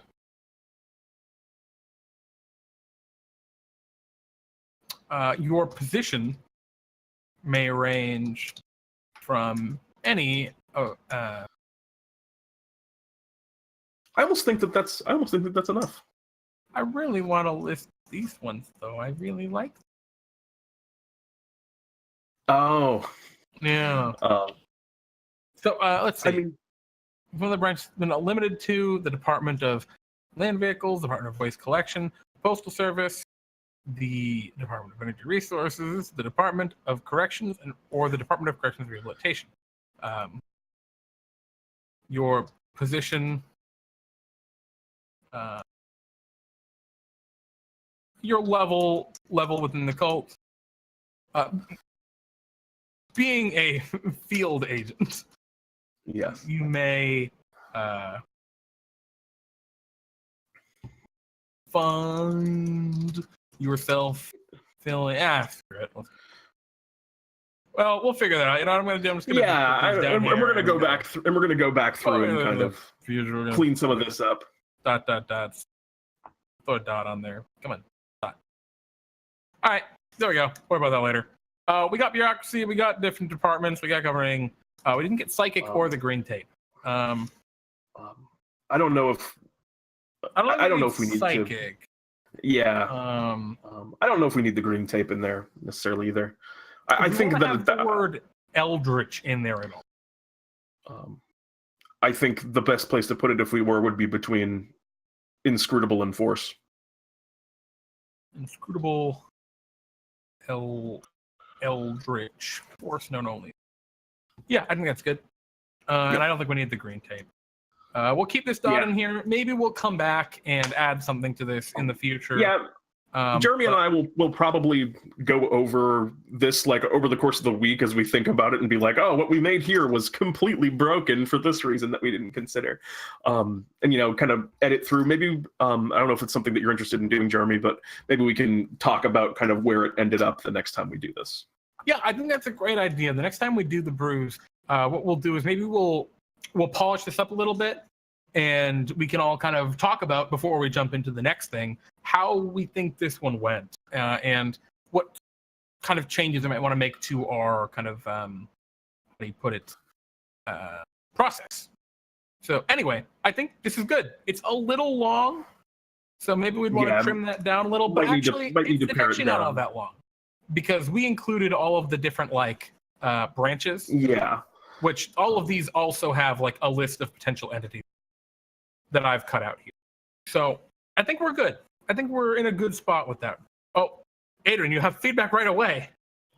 I have no doubt that that's true. Give it to us, Adrian. Give it to us. Cool. So I think we have a basic description of what the Greenstone Patron is. Class that already has 52 subclasses.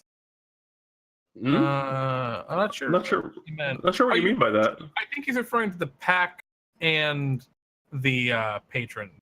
You're right. Okay. This probably was not the best thing to start with. We could have started with a fighter, which we were going to, but we forgot, and we decided this was more fun right now. So, yeah. Yep.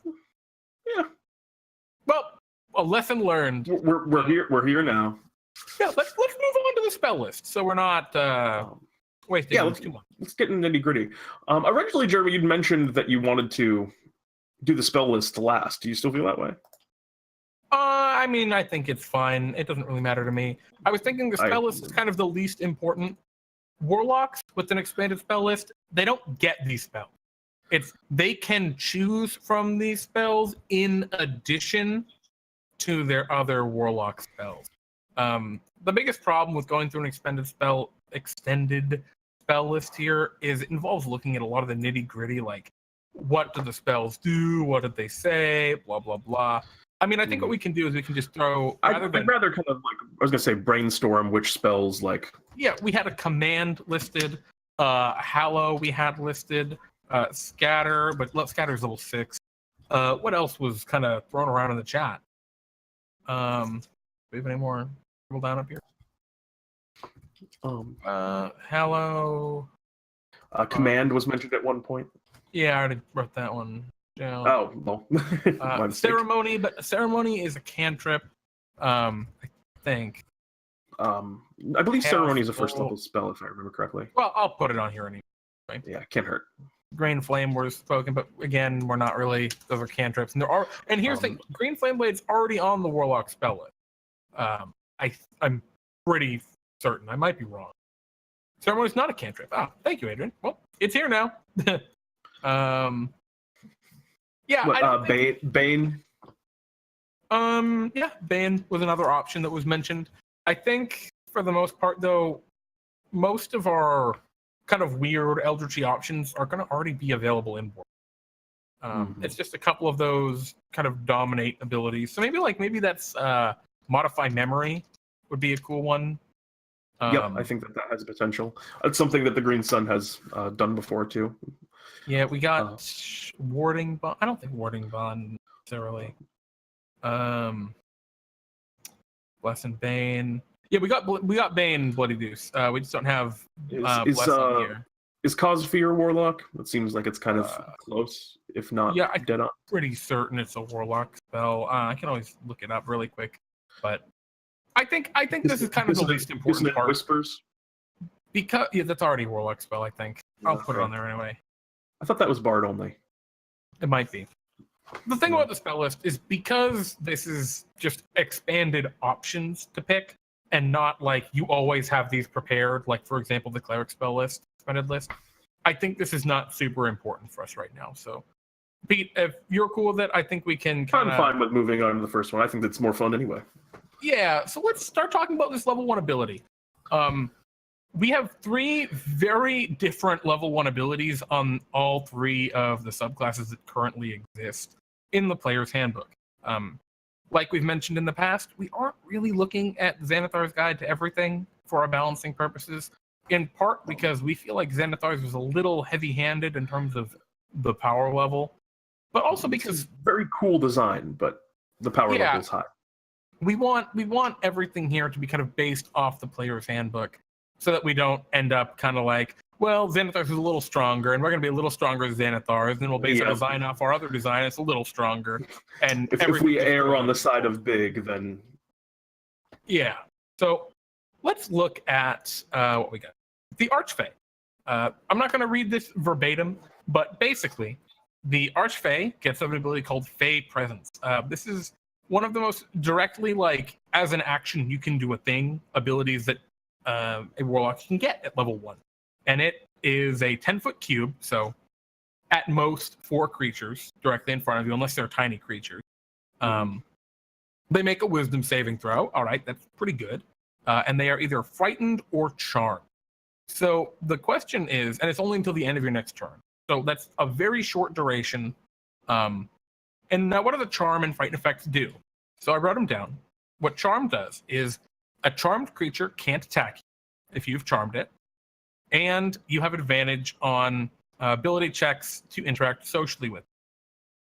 Well, because this ability only lasts for a round, the advantage on ability checks is pretty much a moot point. Yeah. Basically, if you're charming a creature with Fey Presence, it's just the creature has to roll a wisdom saving throw. If they fail, they can't attack you. That's basically the Sanctuary spell. But for one round. The same deal, except it's 1 round. Sanctuary is a level 1 spell, and this ability can only influence a small number of creatures, where Sanctuary is any creature. The only difference is this thing doesn't cost you a spell slot. The Frightened effect gives the creatures disadvantage on ability checks and attack rolls for 1 round, which is cool, and probably the more combat applicable use of this spell. Again, because it only lasts 6 seconds, the charm effect isn't super impactful out of combat. So, Bionic Shiba, the power creep is strong, especially in Xanathar's. So basically, this is a very small ability, which basically just protects you a little bit in combat with your beguiling ability. Not super impactful, about as powerful as a level 1 spell might be. I think it has a lot of flavor, but it doesn't really define the way that you play your character. Yeah. As much as I feel like Fiend Dark One's Blessing here does offer you a lot of power. So Fiend's Dark One Blessing. When you reduce a hostile creature to 0 hit points, you gain temporary hit points equal to your charisma modifier plus your warlock level, minimum of 1. So right off the bat, the fact that it scales off of your warlock level means that it's going to continue to improve and be impactful as you move into later levels. It's a passive effect that always applies. So every time that you do this, you gain the temporary hit points, unlike kind of the Archfey one, which is just a kind of a one-time effect. I'm not mistaken about that, right? Or is this something that you can just always do? No, the Fey Patron is a once per short rest. Okay, yes. I for some reason could not pick it out of the block of text there. Yeah, so that's just a one-time effect. The Dark One's Blessing, I think, feels a lot better as a level 1 kind of feature because you feel its impact throughout the time that you're playing more consistently. And it's also fairly heavily combat-oriented. There Unlike is some problems with it. Yeah, it's not a perfect ability. Yeah, I mean, one of the big problems I have with the Dark One's Blessing, it is an easy ability to forget. Because it only applies when you reduce a creature to 0 hit points. In smaller fights, let's say that you're playing the kind of game, or in DnDTime, where there's only a couple enemies, and unless you're the one to kill them, you don't get this feature.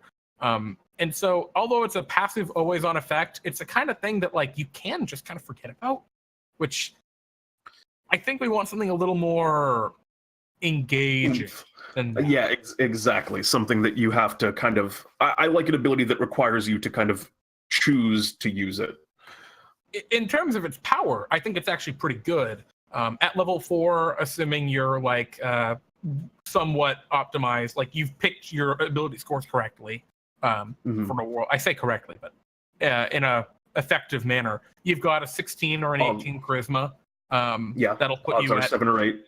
Yes, that'll give you pretty much about 7 or 8 hit points whenever you down an enemy, which is an equivalent ability is False Life, which is a level 1 spell that gives you a D4 plus 4 hit points. The difference is this scales with your level, doesn't cost an action to use. I mean, this is a very powerful ability, impactful. I think a little bit more so than the Fey one.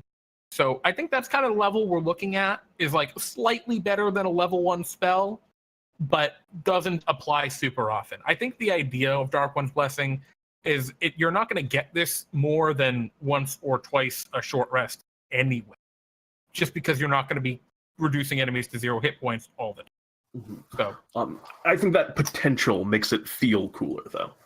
The fact that it has that kind of potential to be that huge upside is kind of a big draw, I think, of that ability, which is a good thing to consider.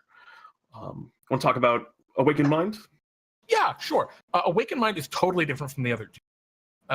Your alien knowledge gives you blah blah blah. You get 30 feet of telepathy because the alien knowledge of your patron has given you it, and you can telepathically communicate with the creature. As long as it can understand any language. It doesn't have to understand the same languages as you, but you can mentally commune with it. And actually, it's you can communicate telepathically. It's not that the creature can't respond telepathically, I don't think. This is like not a combat ability at all for the most part. Yeah, it's very utility. Interesting. It gives you a lot more options, and I feel like that helps this one more than the other two really define what your character is.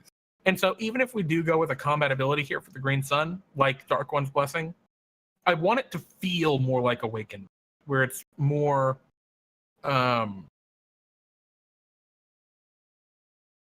more like thematic. You're looking for that flavor, yeah.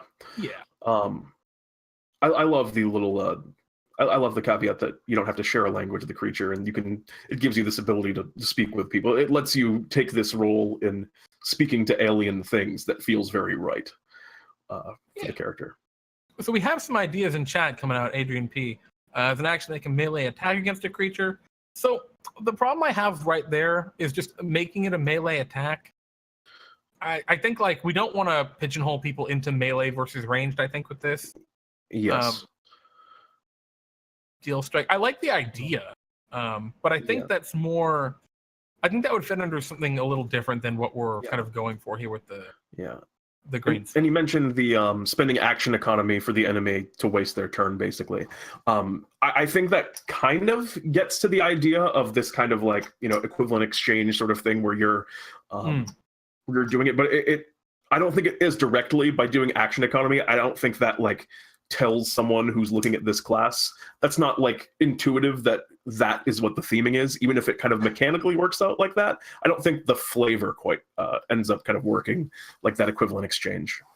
Well, regardless, let's start jumping through our list here. What we're looking for is a cool, super thematic ability that kind of fits under that level 1 or 2 spell kind of category in terms of power. Mm-hmm. So let's see. We don't really need these up here anymore because we've already put them in. Horror, Lovecraftian, rules and regulations. Punish those who don't follow. I think that is a great place to start because I think it is probably the most core thing that we want to pull out of the Green Sun flavor is this idea of rules and regulations and order. I think conveying that instantly is going to be really huge for making this class feel like what we want it to. Agreed. And maybe part of this authorization zone of control thing is kind of a part of that. Because I think we need a way to execute these rules, these regulations. And I think maybe having it be an area around the Warlock might be a cool way of doing it. What do you think? An area of effect.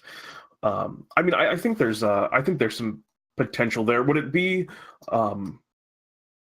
so are you thinking like a direct aura where everything in the aura has to kind of obey whatever rule that is established? And also, like, what kind of rule do you think would be fitting? That's a very good point. What kind of restrictions do we want to do? So yeah, I think that's a good way to start. Yeah. There are a whole bunch of conditions that you can apply to enemies. I'm not sure if we want to go down that condition train. I don't think we want to go with stuff like maybe. I don't think we want to go on the deafened level or blinded or anything like that necessarily. I don't think the floor is lava. That's pretty funny. I like that. Whoa. So I don't think we really want to apply condition. My thought originally we were talking about this is like maybe like a speed kind of reduction deal. This is really hard to come up with, right? Because we're trying to come up with a gamey way of. For basic ideas, if enemies can't take action unless you took that action. The problem with that blood deuce, is I don't want like.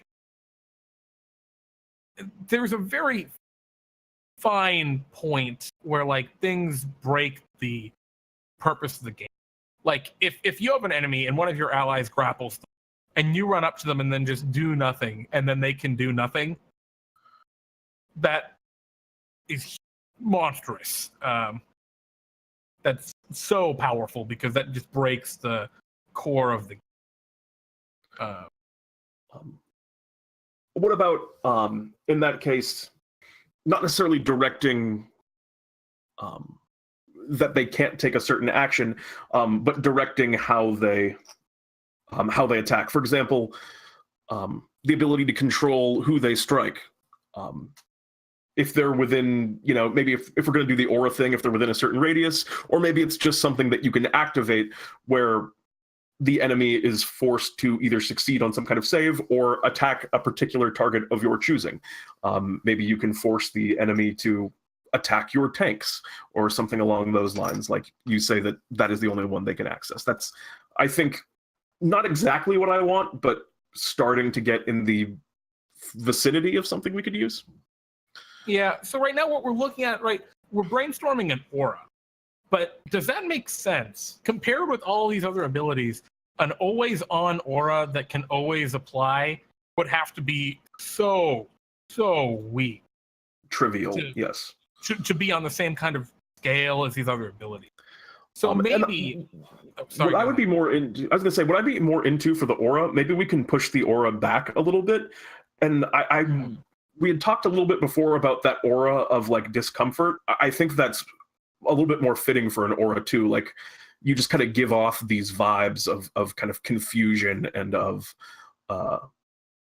just being from this kind of alien organization. Okay. So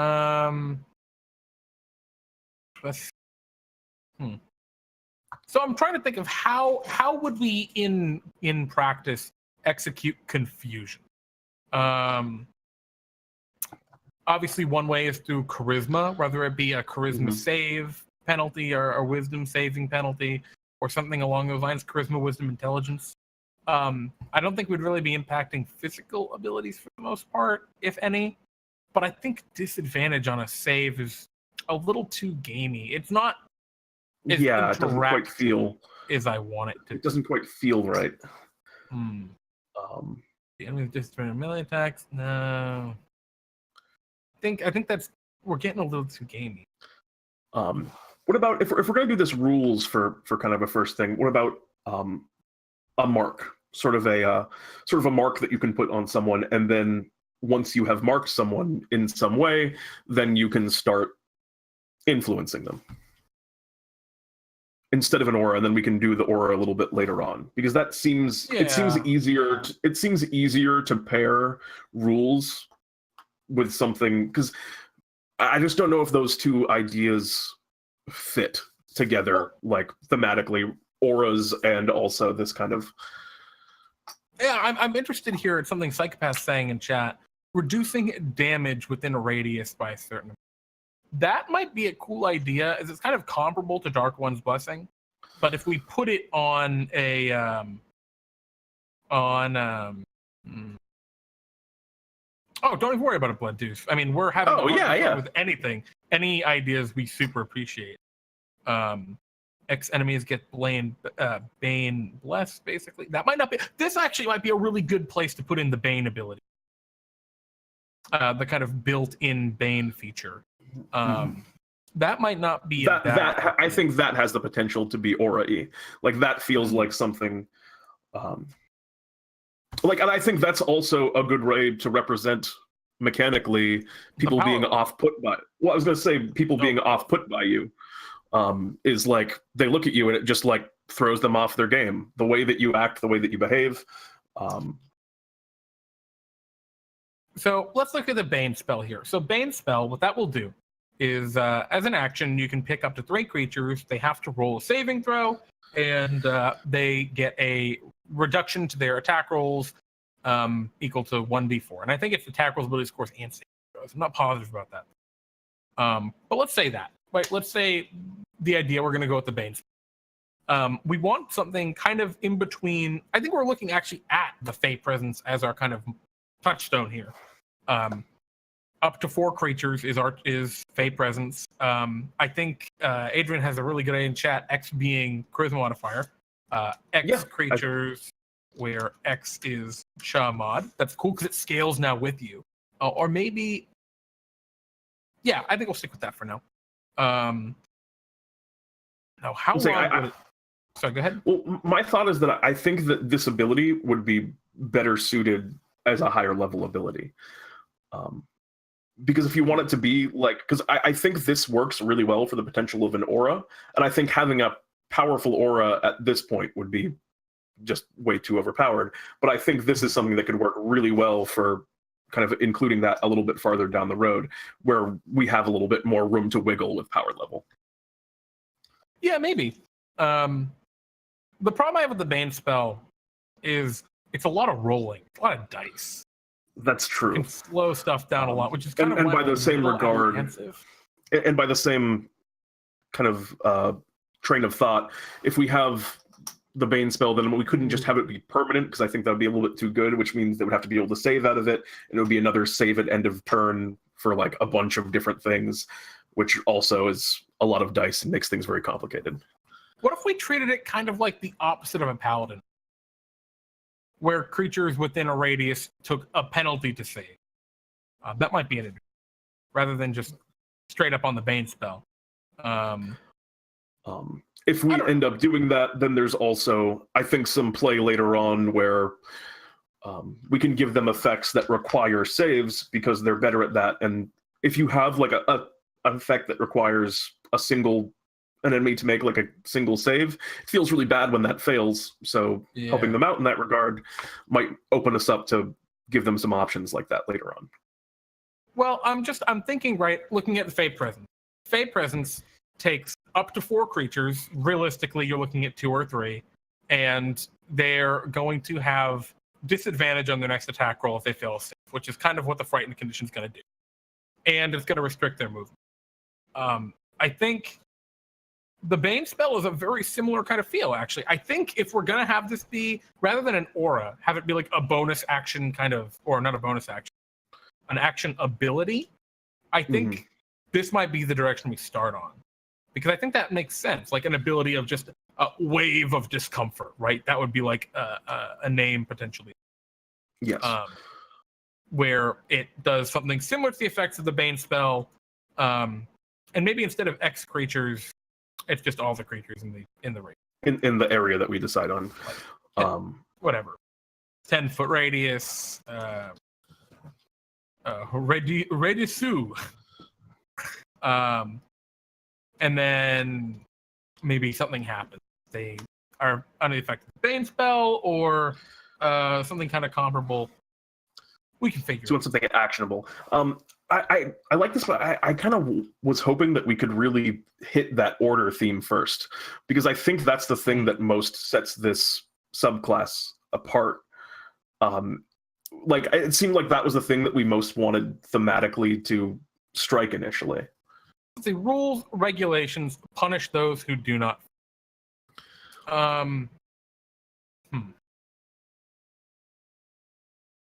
What else do we have? We're focused on restricting enemies and own options. So, like, movement is a great example here. Maybe we should focus more on movement. I think thematically that there's a lot of stuff that you can play with movement where we could start to create some consistent themes there. Get in our conditions, permits, river stamps.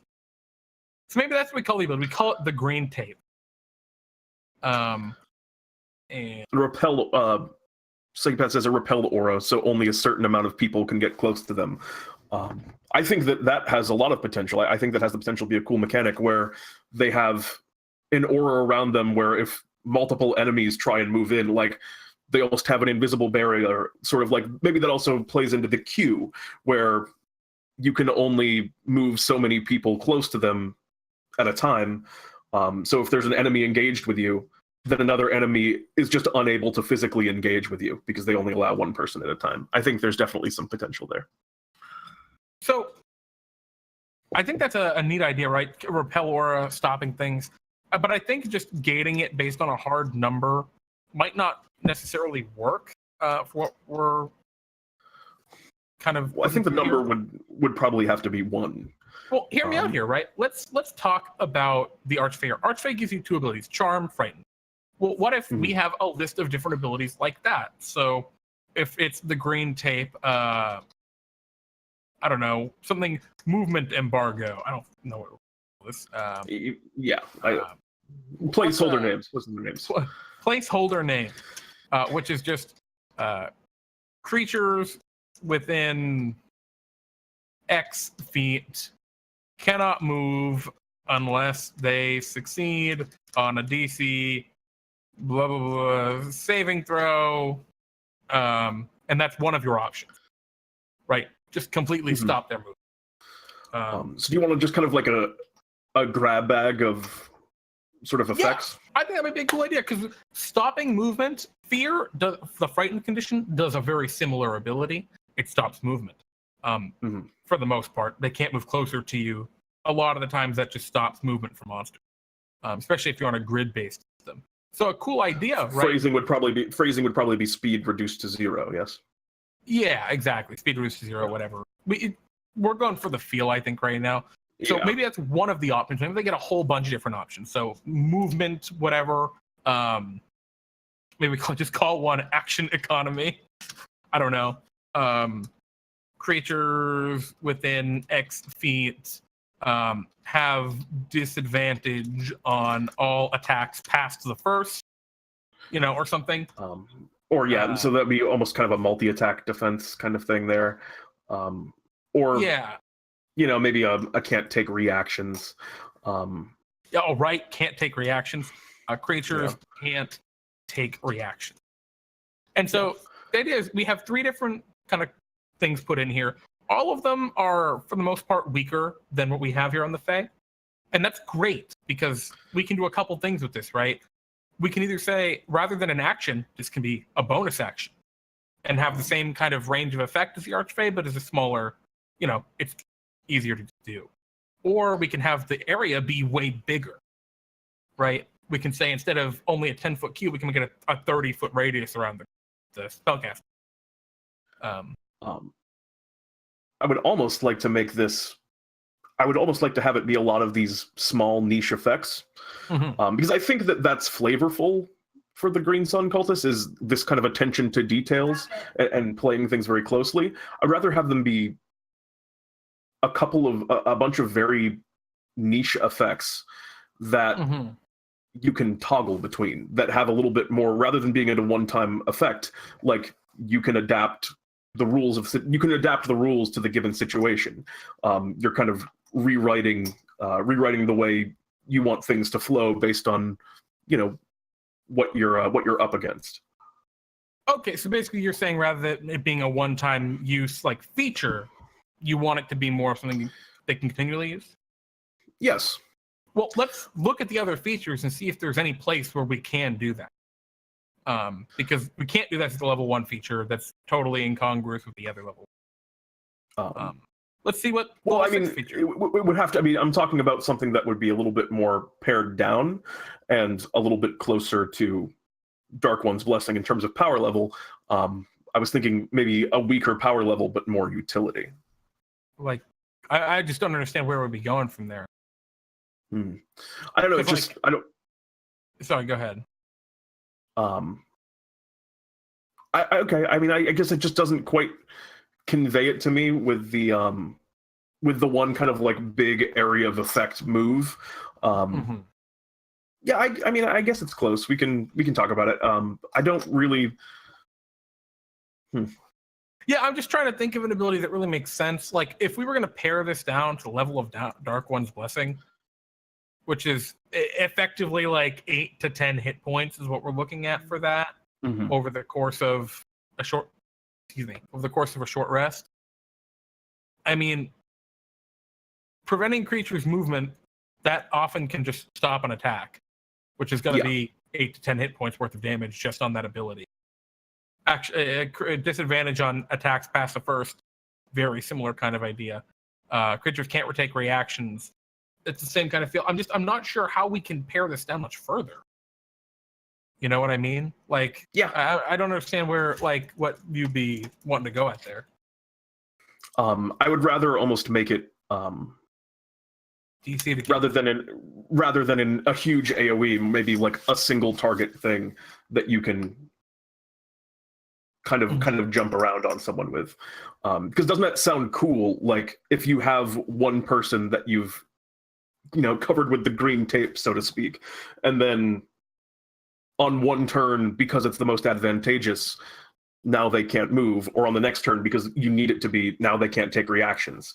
And I think, like I said, the maybe in particularly the movement one would be too brutal if you could just kind of flexibly use it like that.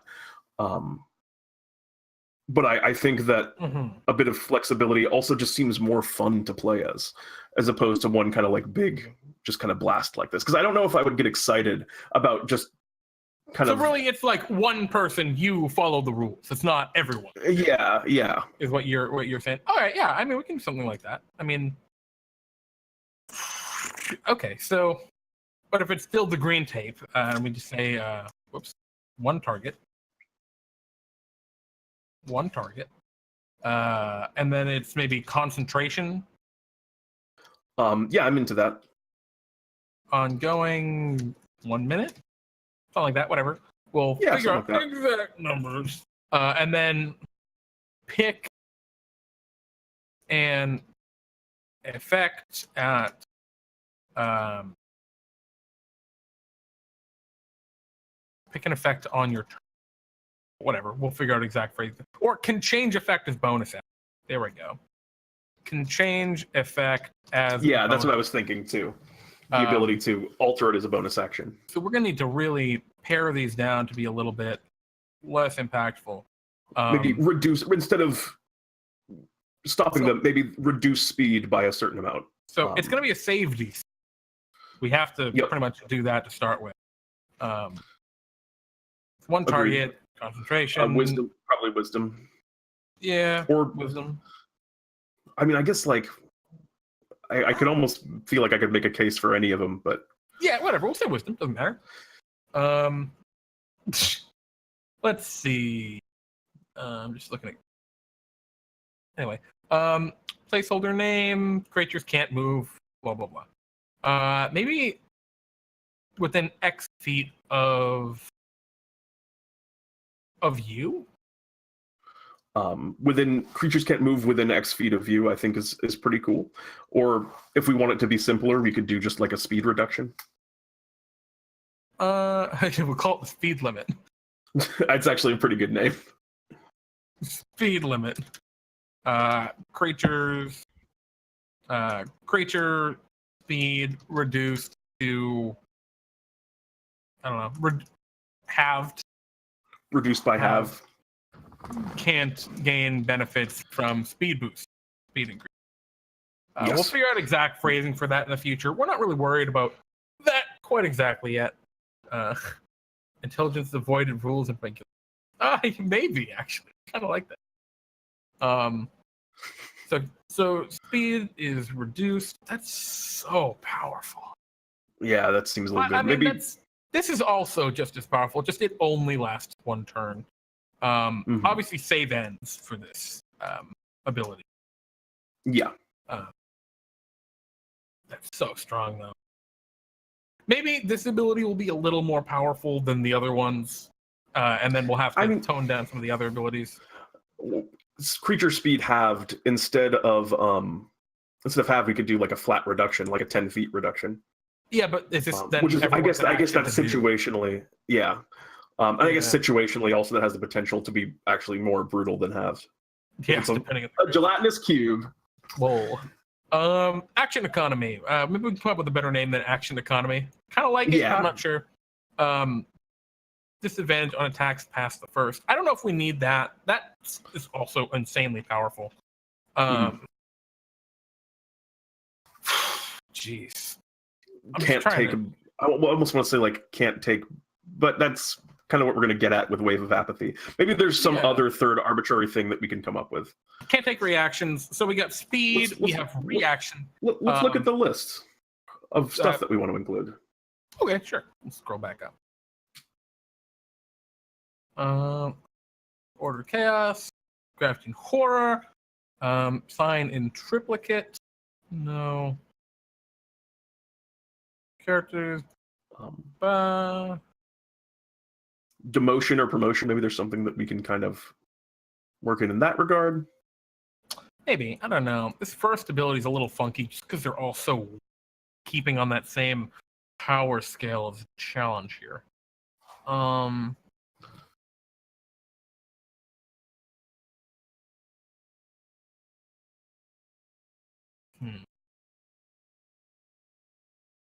You know what? Let's go back down here. So save DC, save ends. You also suffer from these effects. There we go. Now we can make that a little more powerful. And actually, because Eldritch Blast is such a kind of big vibe or big deal on these warlocks, maybe we can actually have that attack where subsequent attacks are made at advantage. Because that's such a huge reduction or huge impact. It doesn't impact the blade lock as much, which I'm worried about. I'm worried about making one that's just like so much more powerful because of that. But well, as a tentative, let's throw it back up there. Yeah. All right. Attacks passed first made at disadvantage, and then maybe we'll see. All right, cool. So we got these three abilities. It's an action. So I should probably put action on here, huh? Action. Save DC, one target. Cool. I think that should be okay. I don't know what we're gonna call it. We'll worry about it later. The green tape is an okay. Oh yeah, the green tape. Yeah. And we'll worry about the flavor text of this later. But I think we're at an okay spot with this ability. Let's just quickly put on here once per short or long text. Yeah. And I think this should be Awesome. I think that's a good round up. I think that's a good jumping off point. Cool. Great. Yeah. So we have an idea now for this level 1 feature. It kind of fits that feel, the vibe we were going for of control setting rules. Maybe what would be really neat, actually, before we get totally off this ability, is that creature can ignore these rules at penalties. That's one of the vibes we were going for, right? That's a great point. Yeah, I think that's a great idea. Creature can ignore penalty and what are we going to do? What would that do? Become outlined in green light, as if under the effects of the fairy fire spell, no. So right now we're hitting this. Go ahead. Okay, so you were thinking that's an interesting idea. I thought you were going to have it be more of like a psychic damage kind of thing, just like a one time. But you're thinking like basically they can break. Would it be like they break the effect to get the fairy fire spell, or would it be like a one time thing? Yeah, I mean, I think that would be it. And maybe in that case, if we're going to do that, we can actually take the save DC right off it. Yeah, I think so too. So it automatically goes, because I think the worst feel is when you have a cool class feature and you're like, I want to use it, and you use it, and then shit, they saved. Well, oh well. So if they break the if they kind of break the rules, they get penalized. They are highlighted for all to see. The concentration still applies to the penalty effect. Yes. I think that is good. I think that's good design there. Still in effect. So here's the thing about this, which is great, right? And I think we really hit this halfway between a level 1 and level 2 spell, like we were talking about with Dark One's Blessing, where we have Fairy Fire, level 1 spell, but it automatically applies. But that only happens if they choose to ignore the other thing.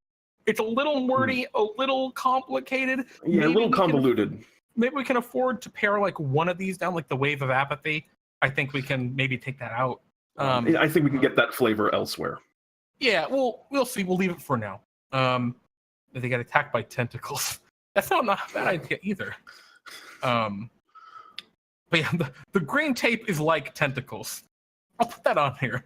Because I also like the inherent flavor of this ability, which implies that when they hit you with this, that the creature who does it understands what's happened to them and that they have to obey these rules, which feels very Green Sun. Yeah, they're covered in the green tape, and that's what the Fairy Fire is. It's the green tape all over them.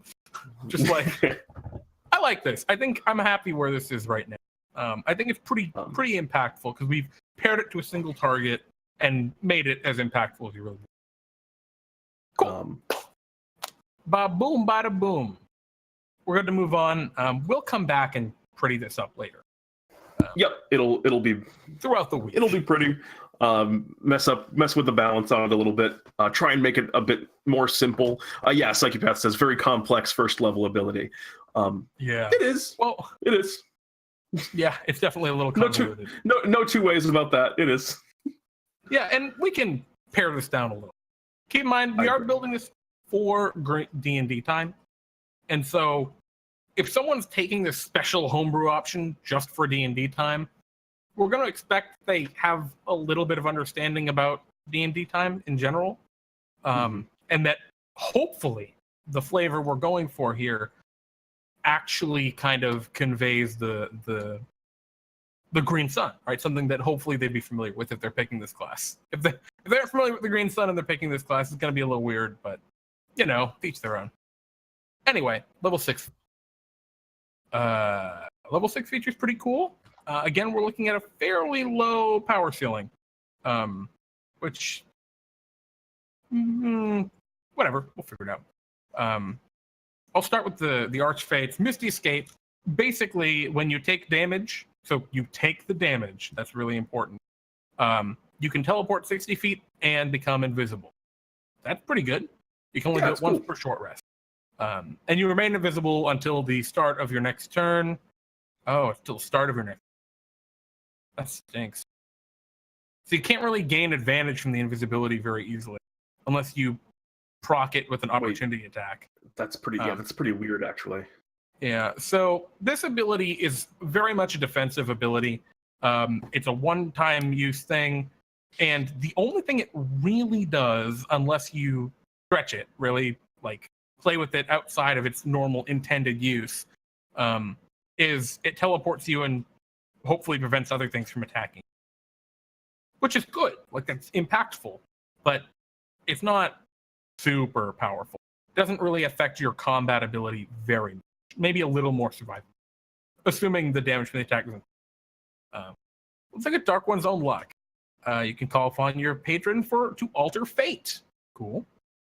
When you make an ability check or saving throw, you can roll a d10 and add it to your roll. You can do so after seeing the initial roll, but before any of the effects. So basically, this is just if you roll something, and it's just an ability check or saving throw. If you roll an ability check or saving throw and you don't like your roll, once per short rest, you can add a d10 to that roll. This is very similar at level 6 to Bardic Inspiration, which is a Bard class feature. It's more powerful than Bardic Inspiration at the level that you get it. But Bard gets 4 of them. Yeah, so that's the... And it's a level 1 feature for the Bard.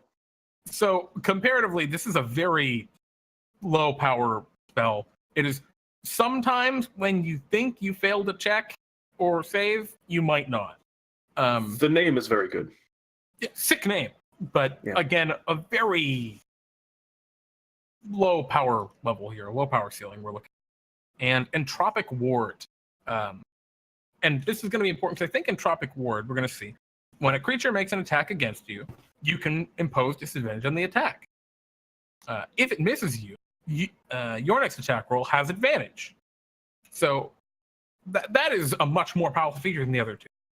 And the reason for that is if you go back to the level 1 feature, the Great Old One doesn't get any combat ability, which is why the level 6 feature gets a lot more combat power than the other two classes. We gave our level 1 ability a lot of combat oomph. So maybe this ability... Some utility. Less. Yeah, a little less combat oriented. What about maybe going back into either, I think maybe something that has some role play applications with the whole kind of unnerving presence thing, or what if we did something with the idea that someone mentioned, the take a number, the ability to delay something. Yeah, maybe. Take a number. So the idea what do you think the oh, go ahead. I was just going to say the thing I like about take a number, right, is we can use that to maybe empower some other abilities the Warlock already has, to maybe buff up their own at a delayed kind of deal. I'm trying to, my brain's not. So maybe that's like a healing thing. You take a number after X rounds, something heals. That's probably more powerful, actually. Because I guess you could do it before you move into a fight. That's the issue, I guess. Yeah, because I was thinking, like, it would be a really cool thing if you could, like, cast a spell into the future, and then the spell just happens the next turn, so you could do, like, 2 things at once. But the ability to, like, do that in surprise would be kind of break that ability.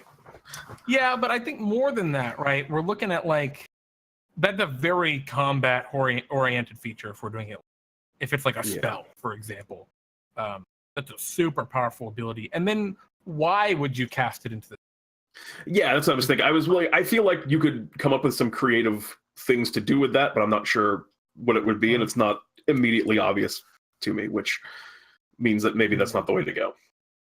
Yeah, I mean, my thought when we saw take a number originally would be take a number. When you cast a spell, you can choose to take a number. Your spell occurs X rounds later, where X is the number you roll, and you roll a D6. If you roll the 3 or higher, your spell slot is not, you don't use your spell slot, which is just a really cool kind of feature.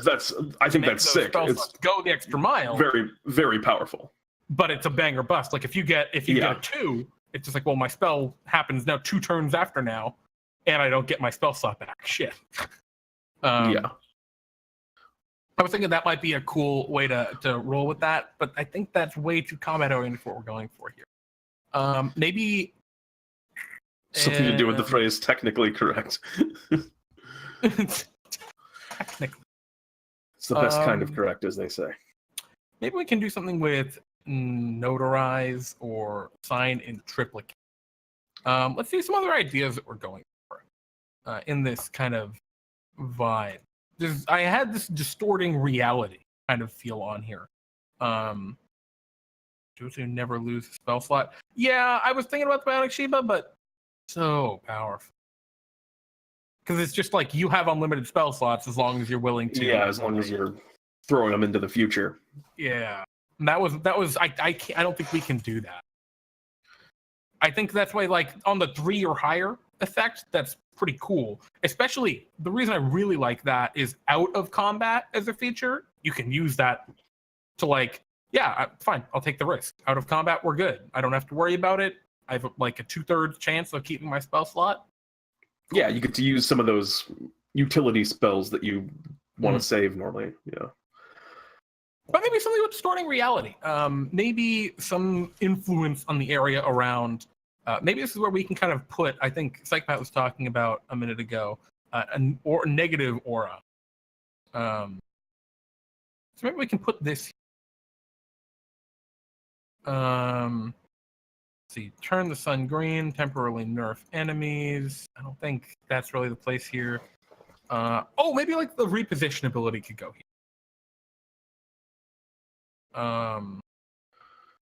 Moving people around. I mean, that's gonna also probably have a lot of heavy combat implications, though. Yeah. I think the thing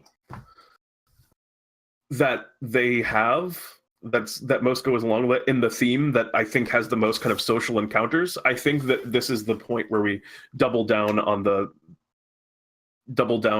kind of putting people off guard, making people uncomfortable through kind of their ways. I think this is the place to do that, because I think that could have some social implications. All right, so let's maybe this is something for more the interaction phase. So maybe like humanoids. We'll target humanoids specifically with this. Yep. We're going to focus on that discomfort. Maybe that's advantage on saving throws. Or no, advantage on I feel like ability checks. I feel like, among other things, disadvantage on insight checks against feels like it's very flavorful for them. You know what? What if we have like the friends spell, but they know they're under the effect of the friend spell? No, I think that's too weird. I like the idea. The discomfort, advantage on ability checks might be a cool idea. What were you just saying, Pete? I was saying disadvantage on insight checks. Okay, so maybe I think that's a little too articulate. A little too specific. Yeah, I think we're digging too. Yeah, I think advantage on charisma ability checks makes a little more sense in terms of in game logic. In game logic, it makes more sense, but I think in flavor, it feels like, well, one, that also seems kind of powerful. Not in DnDTime. Yeah, it is the friend spell by definition. Also, I feel like people don't like Green Sun. Like, I feel like the Green Sun cultist is off-putting in a way that would actually almost make them like worse at that. You know what I mean by that? Like, so maybe I'd rather lean into like the off-putting, like messing up the people that you're with, rather than buffing your own abilities. Yeah. So what are we gonna call? So let's say this is an ability that people are going to assume. Hear me out here. Maybe we come up with an ability where humanoids assume you belong where you're supposed to. Now, I'm stealing this. Farful, if you're in chat, might be. I'm stealing this from something that we have in his home game. But one of the characters has an ability called Just Passing Through, where monsters that or humanoids that see the creature, that see you in your party, assume that you belong where you. I think maybe we can get some of that bureaucratic, like you do the public utilities thing, and maybe I think that's cool. Into here, maybe. If we want it to go along that angle, in terms of like people not questioning you, kind of. Just to throwing that out there. Authorized personnel. Authorized personnel is a great name for that. Thank you so much. I just spelled person. I'm great at butchering words, especially when you type them for me, and then I still ruin it. So it's. And I can see the flavor of this being something like, if people see that you are a member of the Green Sun cult, they're not going to question your actions because they assume that you have a reason to be there. I think that makes a lot of sense thematically. Yeah, so I think the friend spell does a really actually good job of handling that, right? Where like while you're under the effects of the friend spell, they don't really question. But then as soon as the friend spell ends, they're like, that guy cast a spell on me. He charmed me. Like they know it. And I think that's kind of how this maybe could work, right? Where while you're within the radius of them, they're too off-put to question your action. But once you're far enough away, maybe they realize like, we just let him walk right in here, kind of. Because I think just putting that on I don't know. As long as you have a hard hat and a clipboard, you can get anywhere. Yeah, kind of that idea. Creatures make yourself shed a green bright light 30 feet, another 30 feet dim. Creatures have advantage against you while you have this activate. All creatures. I don't like the aura. Yeah, a little. I think we're trying to go for like more of like a control-y thing than something that's just kind of a direct. This hits people. Yeah, because I think control is kind of the name of the game we're hitting on. Damage, gaugeable against arbitrary conditions. Yeah, I think we're at the point where like we're trying to figure out how. So let's say we stick with authorized personnel. It's an awesome name for the ability. Yep. Which is a good reason to do an ability. That's not a joke. As long as it's a good ability. Yes. Humanoids hit by a wave of under aura of discomfort. I don't like the word discomfort. I know that's the word you're using. I think there's a better way to describe it. To explain it more in terms of the lore of what the Green Sun is, it feeds on the nuance to negative emotions. Things like unease, boredom, confusion. Under an aura of unease might be a little bit better. Yeah, maybe. I think unease is I think it's better than discomfort for sure. Aura of unease. And what does that do? So what we're going to say this ability does, right? We want it to be a flavorful, mostly out of combat feature. Teleport enemy creature up to 60 feet. Now, that'd be so powerful. It's definitely not an order of impatience. Just I don't think aura of impatience. So discomfort. Although I think there's almost a flavor there where people see Green Sun cultists and they just don't want to interact with them because it just feels like their time is going to be wasted. Like, maybe we come back to this. Maybe we jump to see what the next ability is going to look like. So it's getting on in the evening. Yeah, it's getting a little late. We may have to come back another week to keep working on this, but and hopefully we can have a better, a little bit more hashed out until then. I think what we'll do is we'll have these little notes here under aura of unease, maybe like humanoids ignore Green Sun cultists because frustrated or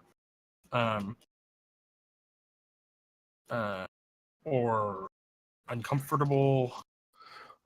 Maybe maybe we don't have to put that flavor in here.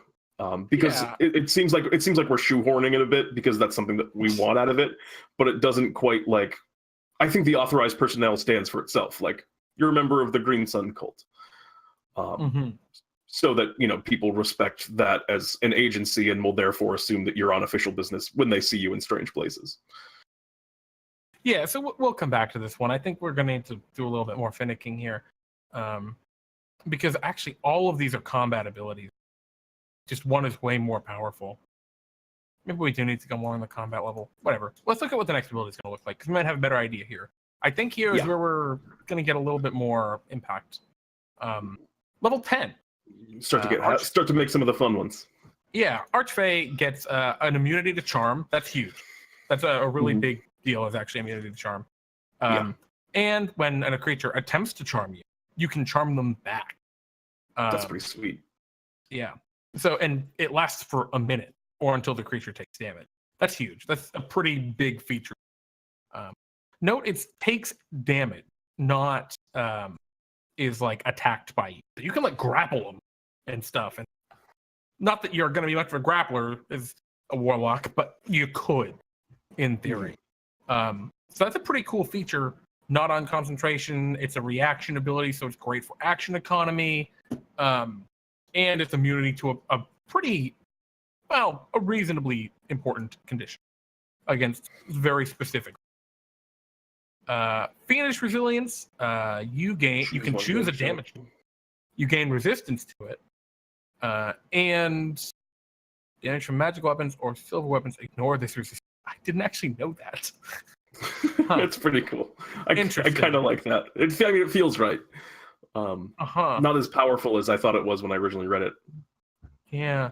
I mean, still interesting. I feel like most enemies don't have silvered weapons, but magical weapons, maybe. And then great old one, Thought Shield. Your thoughts can't be read by telepathy or other means unless you allow it. You also have resistance to psychic damage. Whenever a creature deals psychic damage to you, that creature takes the same amount of damage that you do. Psychic damage isn't common. It's kind of a niche damage type that people occur to. But that upside on that rare situation when you do is pretty cool. Actually, Adrian, I found that a lot of monsters don't actually have magical damage, a magical weapon. A lot of those natural weapons and just kind of, body parts of those high-level monsters. Yeah, it depends on the monster types. Like if you're looking at aberrations, you're going to find a lot more magical weapons than if you're looking at monstrosity. Dana, get off so my maybe table. this is where we start working in the whole paperwork aspect. Maybe this is the Well, we're looking at very niche abilities here that are super powerful against their niche. The Thought Shield that's a so fair point. powerful against the niche. Beguiling Defense is so powerful against the niche. Fiendish Resilience, because you can choose resistance, oftentimes you're going to have an idea of the kind of things you're going to be fighting depending on where you're going. Super impactful. And honestly, the magical weapons just is to make it less powerful compared with the other two. So I think if we're looking at that, we need to think, do we want a really powerful ability that like against its niche is super great? Or do we want a more all-arounder like Fiendish Resilience? I guess this is, even Fiendish Resilience, Jesus, is a little bit niche because you have to like make that choice. Yeah, like I was saying though, I feel like you can get an idea of what you're going to be fighting. Yeah, it's certainly a lot less so than the other two. Usually, maybe not all of it. Because you have to plan ahead with it. So yeah, I think if we're looking at that, we go back up to our big old list of ideas. Maybe, let's say we kind of hit our zone of control idea with our level 1 ability. And we do influence reality. Okay, so we've got this kind of already hashed out. Reposition. I think Sorry, go ahead. I was gonna say, I think paperwork is something that I really want to see put into this. I don't know if this is the place, and maybe it's next time, but it's something we haven't touched on, and that doesn't feel like a capstone to me. So I think if we're gonna squeeze that in, now might be the time. Like flavor-wise, I can't imagine paperwork being a capstone. Sure. So it's like sign in triplicate. If we're looking at that. So sign in triplicate. Now, what would sign in triplicate do? That's, I think, our next question, right? What is the effect of sign in? I think actually it can fit super much like this fiendish resistance or resilience, where you pre-designate something and you get a powerful effect as a result. Maybe like. And I think that on the kind of working with the theme of there being penalties for your stuff, which we've already kind of done on the first one, think there should be kind of a bar on that ability that it takes you time in order to activate it. Well, yeah, maybe just like the act of physically filling out paperwork. Well, I mean, that's kind of the end of a short rest, right? When you finish a short rest, you do the paperwork. Yeah, you want to say it's okay. Yeah, I suppose that's. I was picturing like the kind of thing where you need something in a particular situation, and then you. But I guess that doesn't fit like exactly the same kind of thematic. Yeah. Yeah, I think that would definitely go under the take a number feature. I think. Yeah. And maybe actually take a number would be like the capstone, right? Where actually, and maybe that's what it is. It doesn't reduce the. It always gives you a spell slot back, but it'd be a good capstone. Anyway, let's talk about sign in triplicate right now. What do we want to do with this? There's a lot we can do. But what do we want to do? Paperwork allows you to spell it as a reaction. 4-minute ability, you get equivalent short rest at the expense of anyone else lower level than you. I don't know about that, Ian Grimm. 9. I think anything that penalizes your allies is kind of rough. I really don't want to go in that direction for subclass. It's not fun to play with. And yeah, Psychopath was saying using abilities as a reaction if you fill out the paperwork beforehand. Yeah, maybe there's like a contingency like element to it, kind of like the spell contingency. That might not be. Oops. Contingency like effect. On the subject of which contingency seems like a fitting spell for this class to have as an option. Yeah, let's just jump right back up. Yeah. Contingency to our list here, because that is super fitting. Yeah.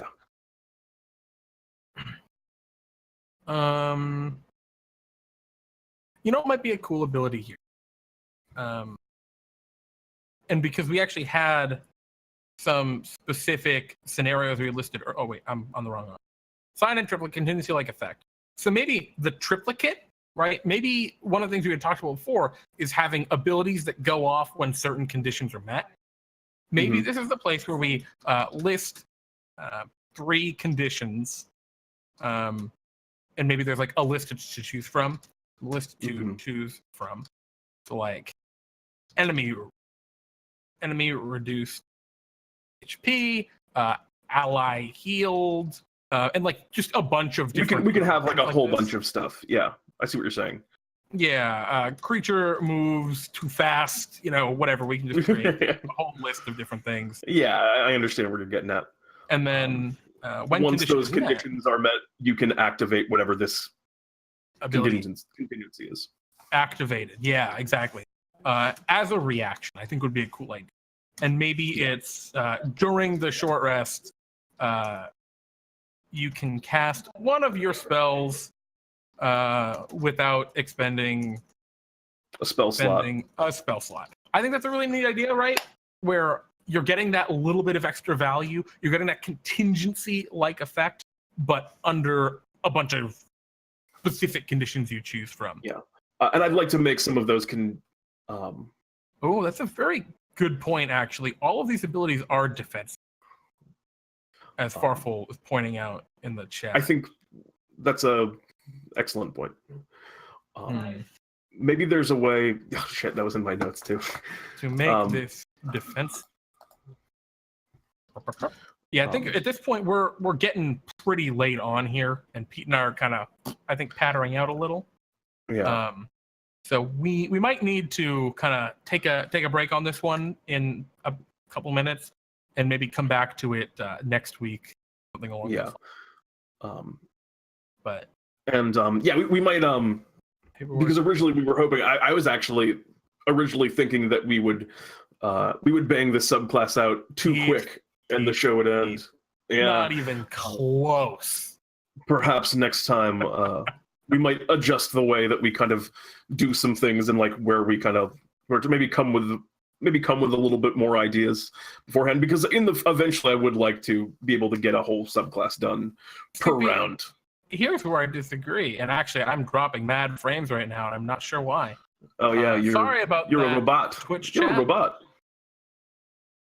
Boy, why am I dropping frames? Sorry about that, everyone. Time Warner cable is bad now. They were bought, but anyway, what we were gonna say. Let us know if you guys really liked the kind of creative process we were going for beforehand, the brainstorming. Or if you're more interested in what we're kind of doing now, but with a little more focus, right? Where we're actually putting the abilities together.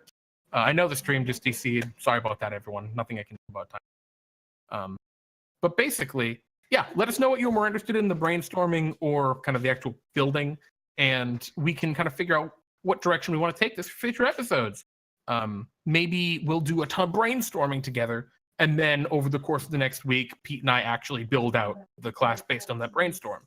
Or maybe Pete and I do some brainstorming beforehand, and then we really get into the mechanics. Sorry, go, please. I was gonna say, and then really get into the mechanics during the stream. Maybe dedicate the whole stream to just banging out mechanics with y'all's help. It's just, I guess, a question of what you guys. I guess it's just a question of what you guys like doing more, be it just kind of the general idea stuff or more the fine tuning. Yeah, Fluffy, I liked a lot of your ideas. The problem is a lot of your ideas were a little too powerful for the Warlock is the problem. I think other subclasses that's another thing to consider. Where the subclasses have more power, like the Wizard, I think is a great example, actually. That would be a little more interesting. Finding could be cool without too much one other. That's what we're trying to do now, Blood Deuce. It's just we hit these kind of walls, right, where we have a bunch of brainstorm stuff, and we're having a hard time really cramming it in. to bring it in, or not ad hoc, but, on the dot, improvise. There we go, my brain. Anywho, I think we're kind of hitting that wall here, so I think this is a good place to stop. We've been going for just about a little under 3 hours here. Hopefully my internet I agree to call it. Thank you, everyone who hung out with us tonight. Y'all are the best. Hopefully you guys had fun. If you did, let us know. If you didn't, also let us know and tell us what you'd like to see more or less of. We are always trying to create more interesting, engaging content here for D&D Time. So, yeah, I mean, we can't do better stuff for you if we don't know what you like. So tell us what you like. Amen. Thank you so much to everyone who tuned in tonight, and to all of you. You guys had such amazing idea. Like, all of the best stuff about what we've been doing came from y'all, not me or Jeremy. Yeah, it's interesting. We got a cool idea from Ledus there. Might be a good idea to have a couple of different projects kind of going on in tandem so we can jump between. That's cool. I'm afraid of things getting a little too hard to keep track of, but maybe that's not a bad idea. If we have a couple different things. Think about this. Yeah, D&D. D&D strikes again. Amen. With that, thank you all for hanging out. I'm Jeremy. Yeah. And I'm Pete. And wait, actually, Jeremy, one more thing. Yeah. Tune into our stream on Wednesday. Watch DnDTime Talks on Wednesday, where we haven't decided what we're talking about. Me and Jeremy just sit around and talk about D&D. It's kind of like... Pete, I'm cutting you off. We just got an awesome suggestion in chat from Ian Grim9. What about a geography lesson on the world of D&D Time for newbies? Why don't we just talk about the world of D&D Time on Wednesday? On Talks? Dude, that's a great idea. Thank you, Ingram. Yeah, I think that's a great idea. Me and Jeremy know a lot about it. We know too much, which is weird because it doesn't seem like.